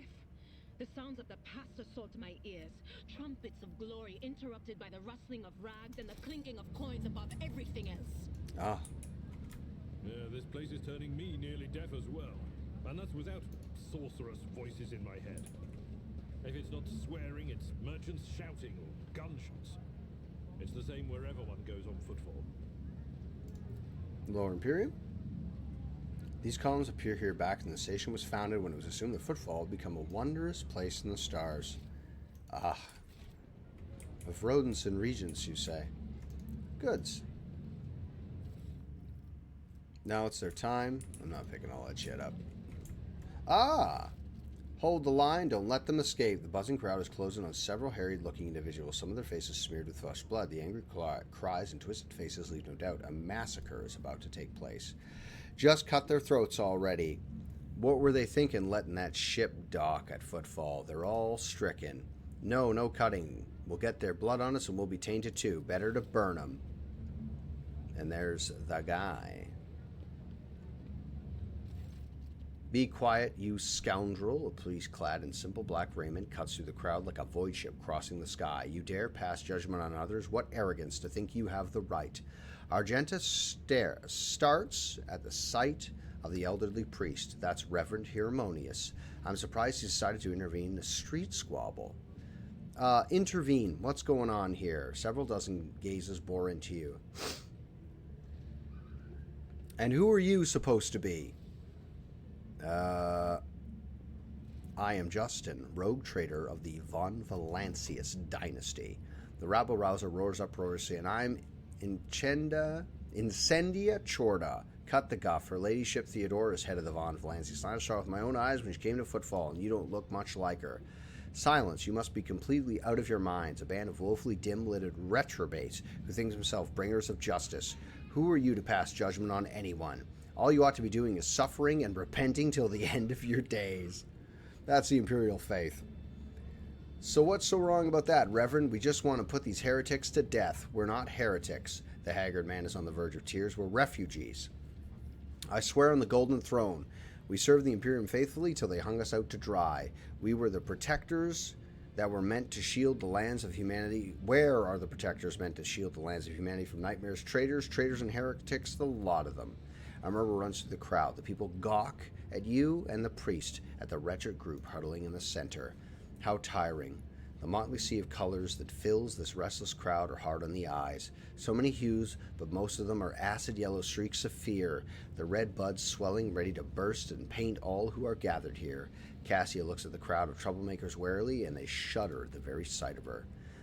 As for the hearts of those who have been forced to defend themselves, they are shrouded by purple-black grief, but their words are transparent as the ice that lies atop a glacier. But commoners are always deaf to others' suffering, for such is their nature. Interfering in their affairs is hardly worthy of you or me, Justin.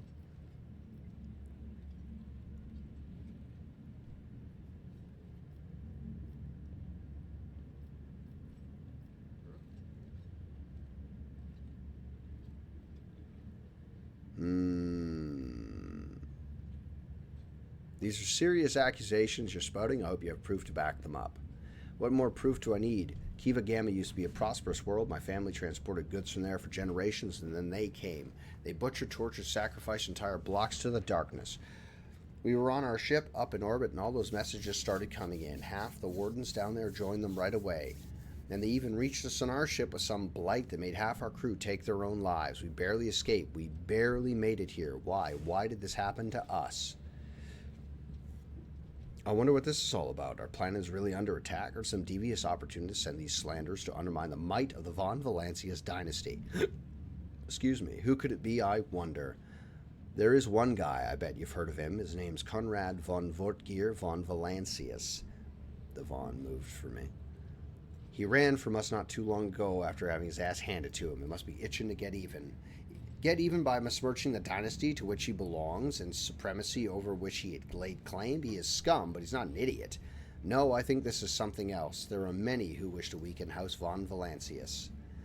Either that or it's much simpler. These people aren't lying, and their planet was captured by heretics and the rest of it made up themselves. I sense darkness in their past. I may not be an expert on the Conrads and their schemes, but when it comes to things like this, I know what I'm talking about. Coercion. I don't want to get in trouble over this lot. The refugees use the interruption to make off to the direction of Dock Alpha Rio. Now,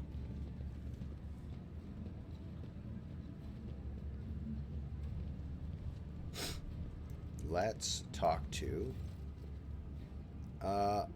Harmonious. The arrogance and self-righteousness of a malefactor. The priest shakes his head disapprovingly, then his eyes shift to you. I am Reverend Harmonious Doloroso, head of the Drusarian mission here on Footfall. I thank you for stepping in. Please come see me when you have time. We talk then. He's a merchant, and I want to talk to him. Have I eaten anything tasty today? Yes, sir, I have. I had breakfast this morning, and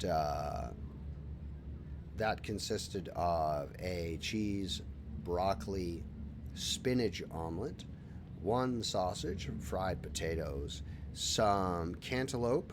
I had coffee with that. I haven't had lunch yet. It's nearly 3 o'clock. It's just about supper time. I was going to have some oatmeal, actually. You know what I've been craving for? Tuna sandwich. I just want a tuna sandwich lately. I don't have any tuna, nor I've got some bread, I think, but don't have any tuna, pretty sure. And if I do, it's expired. Yeah, and then this evening, I think we're having hamburgers. So I have to go up and cut some French fries. I believe there's a fight here. Yeah. What about you, man? Lore Imperium.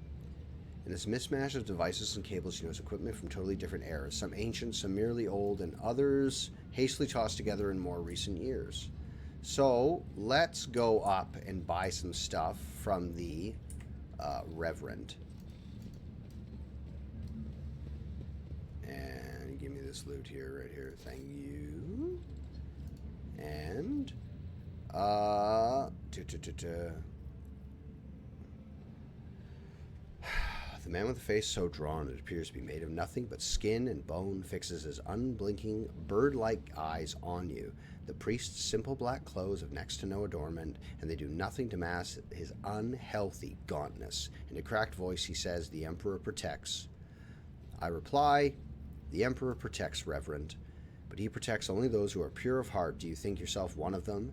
Be leery in this conviction of yours. Many who have risen to the pinnacle of faith have fallen from it to embrace pride most degenerate. And you must be the young von Valancius. That name carries weight, and it is a burdensome one, for its reputation suggests that Theodora encumbered it with many a transgression. I wonder, will you seek to shed them, or will you carry them onward, picking them along the way like ripe fruit and savoring their sweet poison?"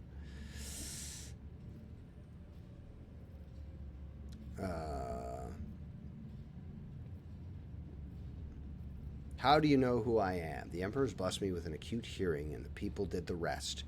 How many members of your crew do you think came to confess the moment they arrived in port? How long do you suppose it took me to piece together the truth from their words?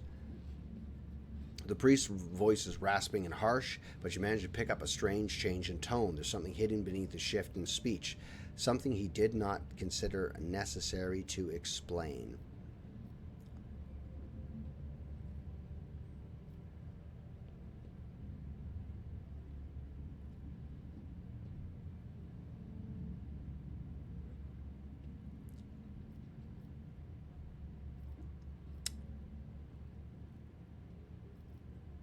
You're saying Theodora was a transgressor, a woman of great gifts, but few considered virtue to be one of them. People whispered that power had corrupted her, made her believe that she was entitled to anything she wanted. It is known that she showed cordiality to xenos, broke taboos, and violated dogmas. Then again, so do nearly all rogue traders. Rogue traders are the Emperor's anointed. I act at his command, as evidenced by his signature on it. He did sign it. Wow! And did he grant it to you personally? The Emperor entrusted his servants with the future of humanity, but people are too weak and flawed to prove themselves worthy of his trust. Only suffering can cleanse us, but we fear it and thus remain sullied. I don't want to do this. But I get experience. Make the sign of the Holy Aquila. Put my faith in the Emperor.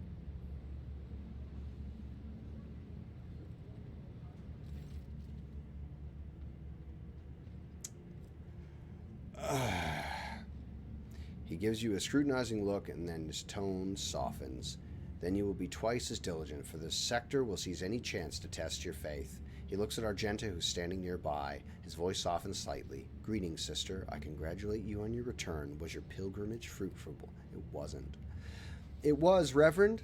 Let it be known that Theodora von Valancius' ship was attacked by servants of the arch enemy, who appall the heart of any righteous soul," she says, nearly hissing with fury. "And not all of them met a fitting end. Some fled, and more than that, their blasphemous words clearly pointed to this attack being part of the larger design. Reverend Hermonus, I wish to join the esteemed rogue trader's crew to help protect the von Valancius dynasty from the forces of the arch enemy. I am divesting myself of the responsibilities of guarding the Footfall Reliquary."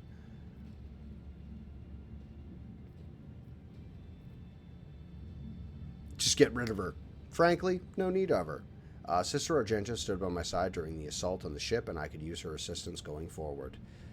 Harmonious nods in thought. "Follow the call of your soul, sister. The Footfall Reliquary was reserved even without your contribution, as it was in all the years preceding your arrival." He smiles sadly. "I know what it is that calls you to follow the rogue trader, Sister Argenta. You seek combat, for it helps you forget the hollow and worthless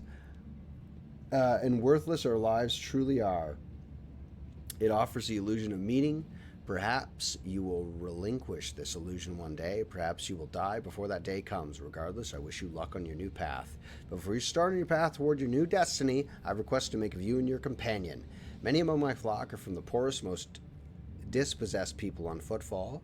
They've brought me troubling news from Footfall's shadow quarters. In the darkest corners of Legion's wardens do not venture. Taint has taken root. Footfall is consumed by profanity, but even here, true heresy serving the archenemy is a rarity. The cultists who now dwell in the shadow quarters mark their abodes with the sun described in blue and gold. and performs strange rituals in secret. The weak find solace in believing these reports to be rumors, but I know well that evil lurks all around us, and I wish to see retribution.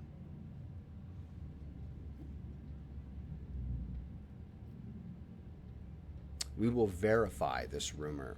With great pleasure. I almost wish for the rumor to be true. My heart yearns to battle some heretics. This is where I bid you goodbye, sister. Noble Justin, is there more you wish to talk to me about? What are you doing on Footfall? What am I doing in this den of blasphemers, pagans, and the vile souls, you mean to say? Well, in Footfall is the first and last stop in the Koronus Expanse. It's a point of arrival for those who have just started their path. It is also where those who are reaching its very end return, their souls wounded and bleeding. I embrace both the former and the latter so they can cast an honest eye over the impunity. Furthermore, rumors from across the entire sector amass on Footfall. If I hear a crewman whispering about a reclaimed shrine world or express a desire to carry the Emperor's light into the darkness among the stars, I help my flock in their sacred duty. Devoted trailblazers need assistance on both spiritual and material, tools, equipment, and even garments and simple everyday items. Anything that might help pilgrims on their long journey during the first days of a harsh frontier life is worth its weight in gold to us. May any help you offer in the effort gather such blessings. Oh, Jesus. The path of true believers leads to darkness, to search for worlds that have lost his radiance, steeped in diversity. Blessed are the deeds of those who give themselves into the void and the warp in hopes that their actions might bring into the darker reaches of the expansion, deliver a previously barren world into the Imperium's service. Harmonious is silent for a few seconds, and all the more bitter is the realization that not all brave souls will succeed in their mission. Footfall still awaits news from the Wasteland Wayfarer, an ancient arc ship headed out for distant stars. Her last astropathic message was sent from beyond the Cernius Maleficium, and the stars have kept her fate secret since.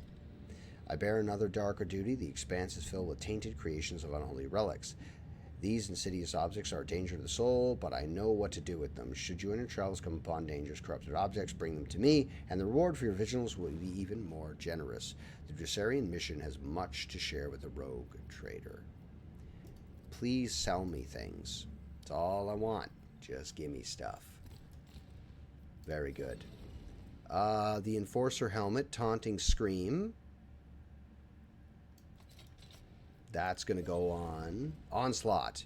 Movement by 6 and grants 2 charges of the Slash ability. It reduces weapon skill, perception. No. Imperial Scroll.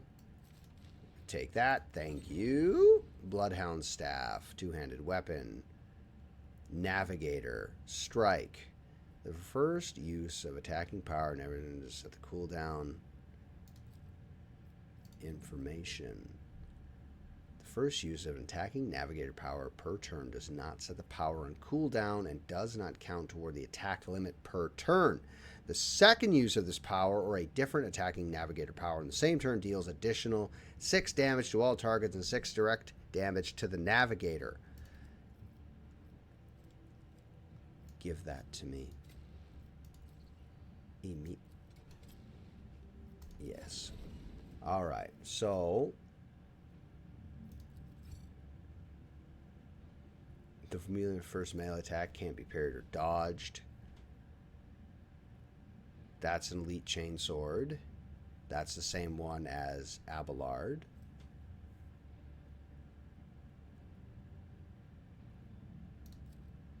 Information. Wheeler's staff. Armor equal to staff's power level until the start of the Psyker's next turn. Wow, that's real good.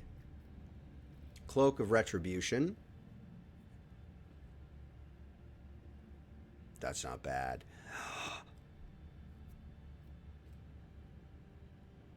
There it is. Power Claymore. Power Claymore. Ugh. That's going to go on our man. That's going to go on our man. That's going to go on Abelard. So let's sell you some stuff to get this level up. Let's sell you uniforms, provisions, holy gifts, armor kit, melee weapons, holy gifts, fuel, Armor, provisions, select tradable. That is going to be like 2 levels. Select tradable. Let's not fucking sell all of our shit to this guy. He takes everything. Holy shit. Okay. So, what time is it? We have 20 minutes left. Oh, that's this. That's this thing. Let's not do that one. Block passage. Hop over that because you have Abelard. Give me the goods. Tech use Pascal. Give me that. Give it to me. My success is an irrefutable certainty. And that's a fight to be certain. We have 20 minutes left. We can do a fight before we go talk to this guy. I'm certain of it.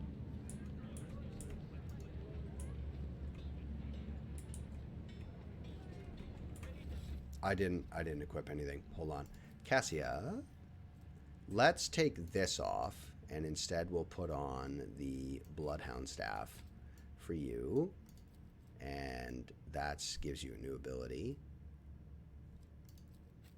He's got this commerce and lore. Let's give you this scroll for a second.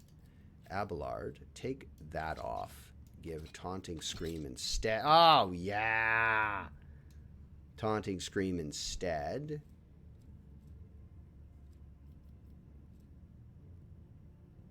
Each heroic act in battle using your dodge by 20. Okay, yeah, stick that on. That's okay. There's that. 8 to 12. Now, let me just make sure. Chainsword's fine as a perfectly fine weapon. Is there anything I could be putting on you? 15 armor against warp damage.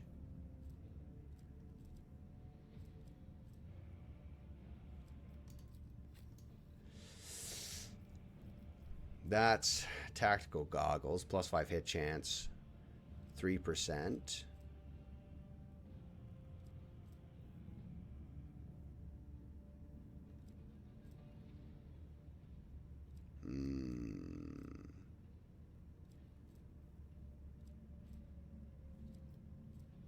That'll just have to do, and he's wearing this thing, and you won't see it anyway, so it doesn't matter. Okay, so he's got Taunting Scream. We're going to do a quick save. And we're going to, with 20 minutes left, we'll go into this fight, and we should finish it up in time. Here we go. Herald. Alright, well, that's fucking not who I'm talking to then. No Ogrins.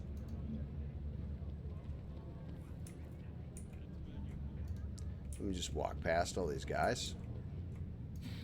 Vladime will be a slippery seasoned operator. I don't need any voices in my head to predict that. And he's Some right leaders there. Hold on to power with an iron fist. But Takara isn't the type. He's an opportunist. A brilliant opportunist. Keep your wits about you. Okay. Ah! There she is. Trouble. My patience, you remember the way out. Dismissed. The tall man with an austere gray clothes makes a show of looking past the woman he's addressing. Vladam, Vladam, Vladam. What? As Z put such a harsh words into your mouth. You talk like you're an imperial clerk, not one of us. The woman who's standing with her back to you lets out an ostentatious sigh. Then her tone changes dramatically. Where's my cargo, Vladam? Falco has it, doesn't he? So that's how you do business with your old friend these days? So you don't remember. Then the help will remind you. Guards escort her out. Ah. Haydari, move. The massive guard leans down to the woman and says in a lowered voice, Jay, get going while he's still letting you. Go drown your sorrows at the Amescus and thank your lucky stars you will walk out the door. You won't get the chance next time.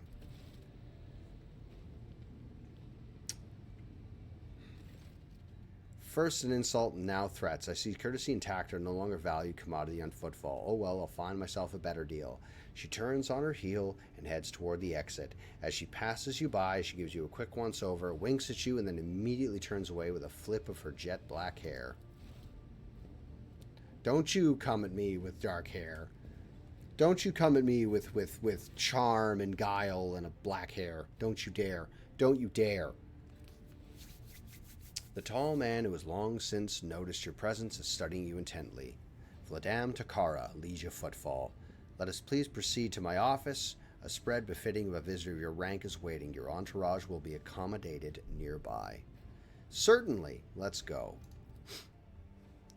You are engaged in small talk and get a chance to take the measure of Liege Takara. His expression is aloof and focused, his gestures curt and firm, his speech calm and quiet, as though he is used to people always listening to what he says. Judging by his observant gaze, he has been studying you in turn this whole time.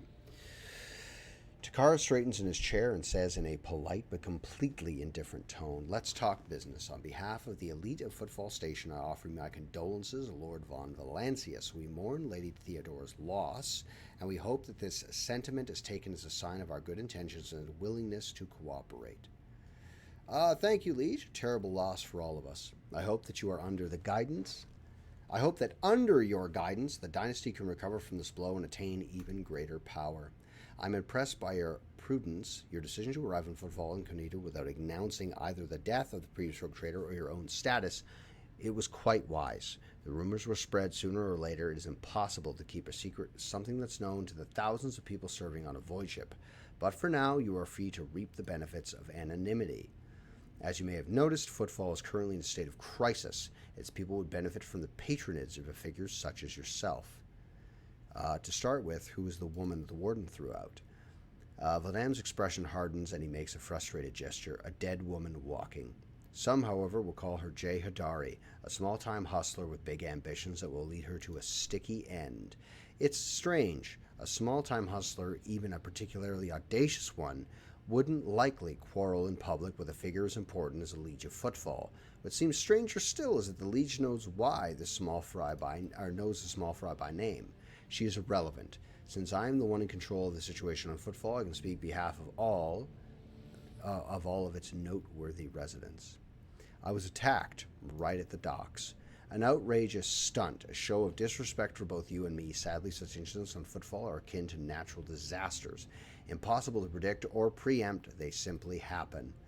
Many consider Footfall to be a pirate den, but believe me when I say that there is a difference between organized crime and the gangs of thugs who have nothing else to lose. You are attacked by the latter. The Anvers are a gang of punks who spit on our customs and hierarchy. Even their leader is more akin to an ideologue, a rebel rouser who calls for people's heads, not a commander. Sooner or later we will find him having strung up. That will likely cool his followers' enthusiasm. Behind the carefully built facade of composure, you sense anger. It appears that this man is not used to losing control, but that is exactly what's happening. Okay.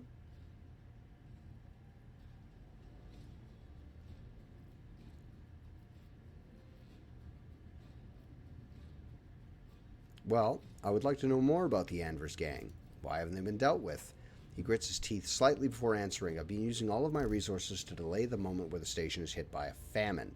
I haven't gotten around to the Anvers yet. As detrimental as they are, they're no players. When their leader dies, the rest will scatter. I'm sorry for the loss of your assistant. What? Your words seem to perplex him for a moment, then his face remains cold. Oh, that. Yes, her death was a regrettable development. What is the situation in the region? Troubling. Xenos raids are growing more frequent, trade is suffering, and fringe worlds are going under. Rumors of atrocity being committed by the enemies of humanity are causing excessive panic due to their erotic nature. The core of the Imperium, forces in the Koronus Expanse, has departed for the sector's borders to combat the Xeno threat. There has been no word from them for a while now. Then again, with the distance and the current issues with Astropath, it's not entirely out of the ordinary. Still, we are not alone. From several of the worlds hit by Xenos attacks, we received reports of fierce warriors who descend from the sky and enter the fray. Fragmentary accounts would believe that they are the blessed Adeptus Astartes are operating in the Koronus Expanse, and I await news of their victory with great anticipation. Have there been any xeno attacks on Footfall? No, there haven't. Attacking Footfall is generally not a particularly reasonable thing to do. Many ships are docked here, are given at any time, and even the listed weapons on board would make them a decent fighting force. And that's not even mentioning the firepower that our esteemed merchants have shamefully hidden from the station's customs officials. For us here, xenos are more of a source of income than threat. I do not approve of fear of xenotech. One must know the enemy to understand it. I'm convinced your connections with Footfall will allow you to broaden your knowledge and understanding of Xeno considerably. I will see to it that your curiosity is satisfied in every way. Protection. Not military protection, but a different kind of security. You have, of course, already encountered difficulties with warp navigation on your way here. I'm afraid the scope of these difficulties extends far beyond this area.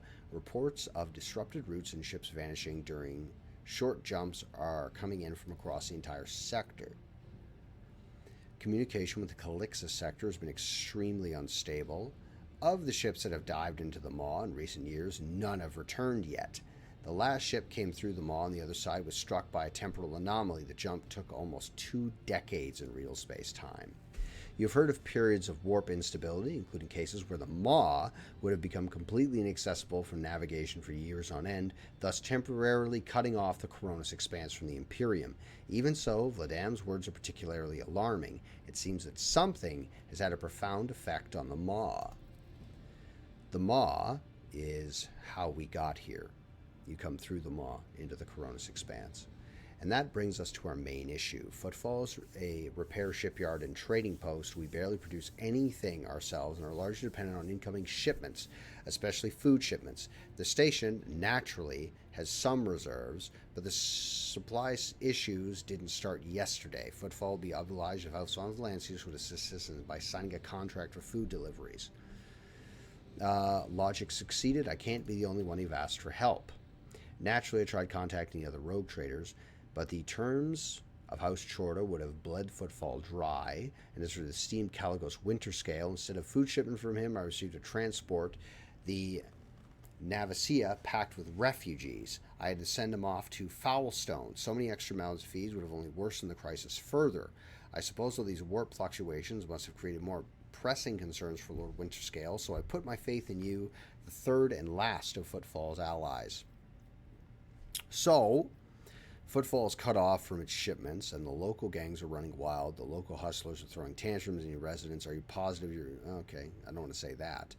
So what are the terms of this deal? It's simple, delivery of food shipments from your fertile words. Janus, I imagine. I'm quite familiar with the Jewel of the Von Valancius Protectorate in exchange for fair payments.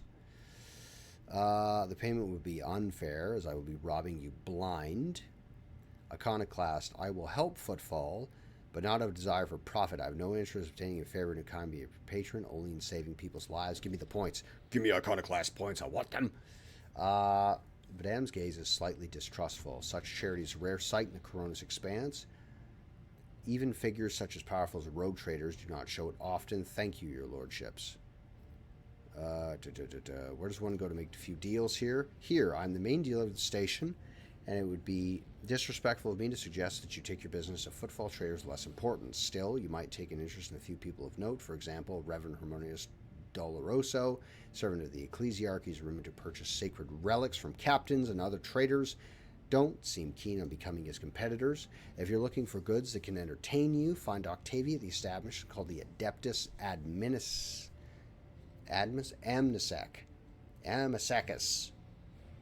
Amnesec is a drink in Warhammer. The chemical bliss that she offers is refined and possessed to a satisfactory degree of purity. Just don't ask to pour her a signature drink. It's meant for common Footfall rabble, not to discerning clientele. Let's get down to interest. I'm interested in your wares. Okay. Do I have pistols that are better than that? 50! Are my pistols better than this? Will I just get it just to sell it?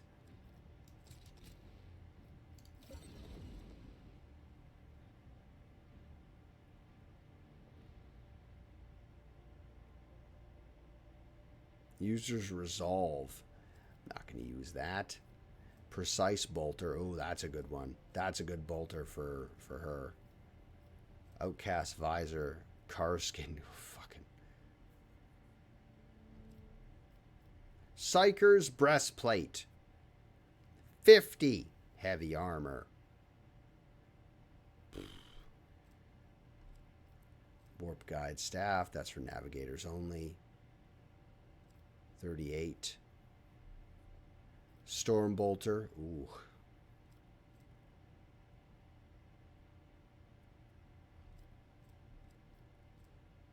Heavy xeno mesh. Sniper. Bane of sorrow.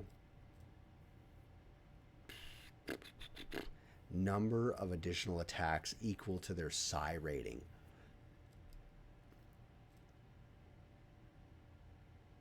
Wow. He's got some good shit, this fella. He really does. Bladed boots. Hold on. Whenever the wearer hits an opening with...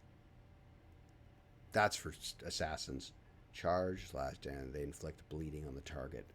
Please give them... I need 6,000. Select tradable. Alas! We don't. Okay.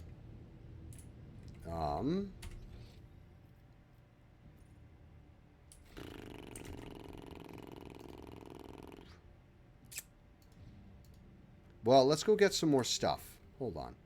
There's more stuff we can get, right? Because I want those bladed boots. I want those bladed boots. Oh my god. Lord Captain, I'm pleased to report that the inspectors have been completed and all identified system failures have been resolved. The void ship is ready to depart footfall, so the crew's waiting for further instructions. There's also a number of issues waiting to be addressed. Okay, let's go here and we'll spend the last few moments We are the spearhead of the Imperium. leveling up our characters in their first ranks of their second classes. So, more magic, please. The psychic power only impacts creatures suffering from warp burn or burning. Everyone adjacent to the target point suffers the effects of ignite.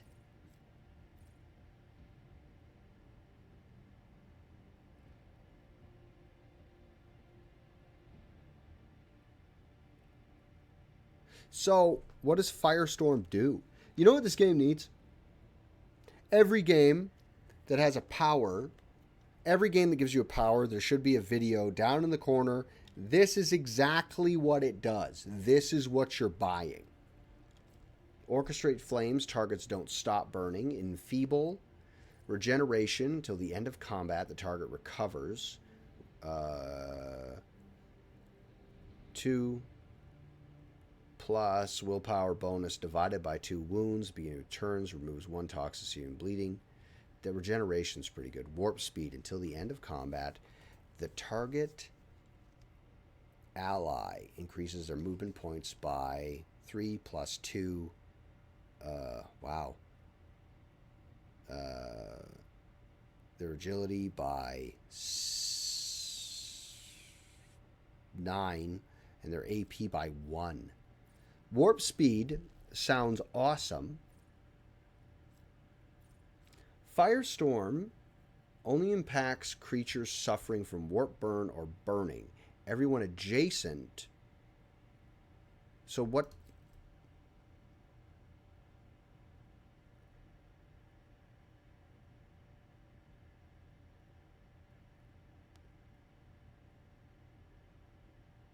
Everyone adjacent to the target point suffers the effects of the ignite psychic power. So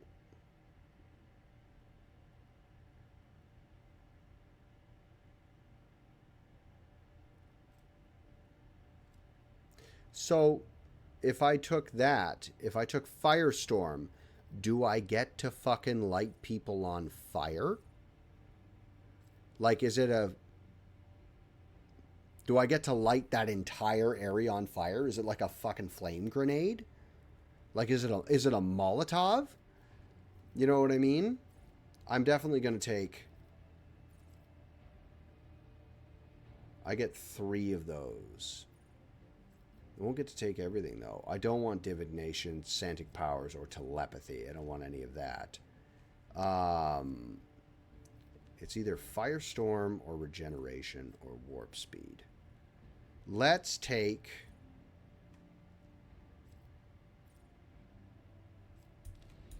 Let's go back. Let's go back for a second. I'm going to save game. I'm going to save the game now. And before I fucking get carried away here, let's have a little peeky gander. Not that. Excuse me. Have a peeky gander here and see what's what. See who's doing which.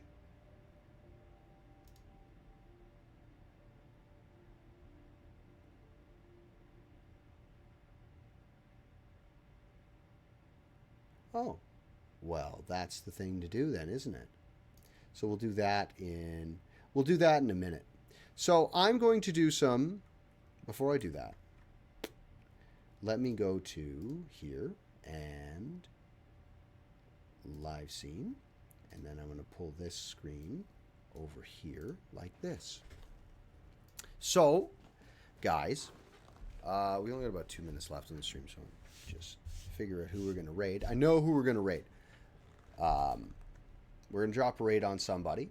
I'm going to go do some dad stuff. I'm going to tidy up in my office. I'm going to do some work on this to get this. So I'm pointing over here at the cameras.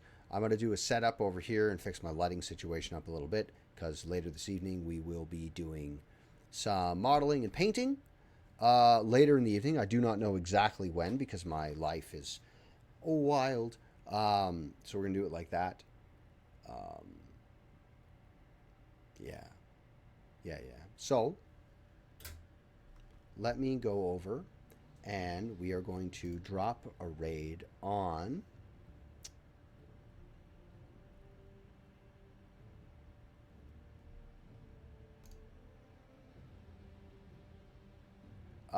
Amethystine is what we'll do. We'll drop a raid on her. Wow, it's hot in here. Because it appears to be her birthday.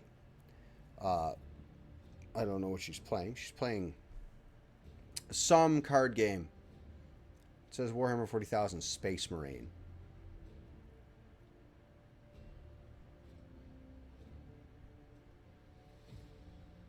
Anyway, they're playing a card game of some variety. We'll drop a raid, because that's what you do. And, yeah. So that's what we're doing. Anyway, guys, listen. I'm going to go do some stuff. What I want you to do is look after yourself, look after somebody else, and I will see you next time.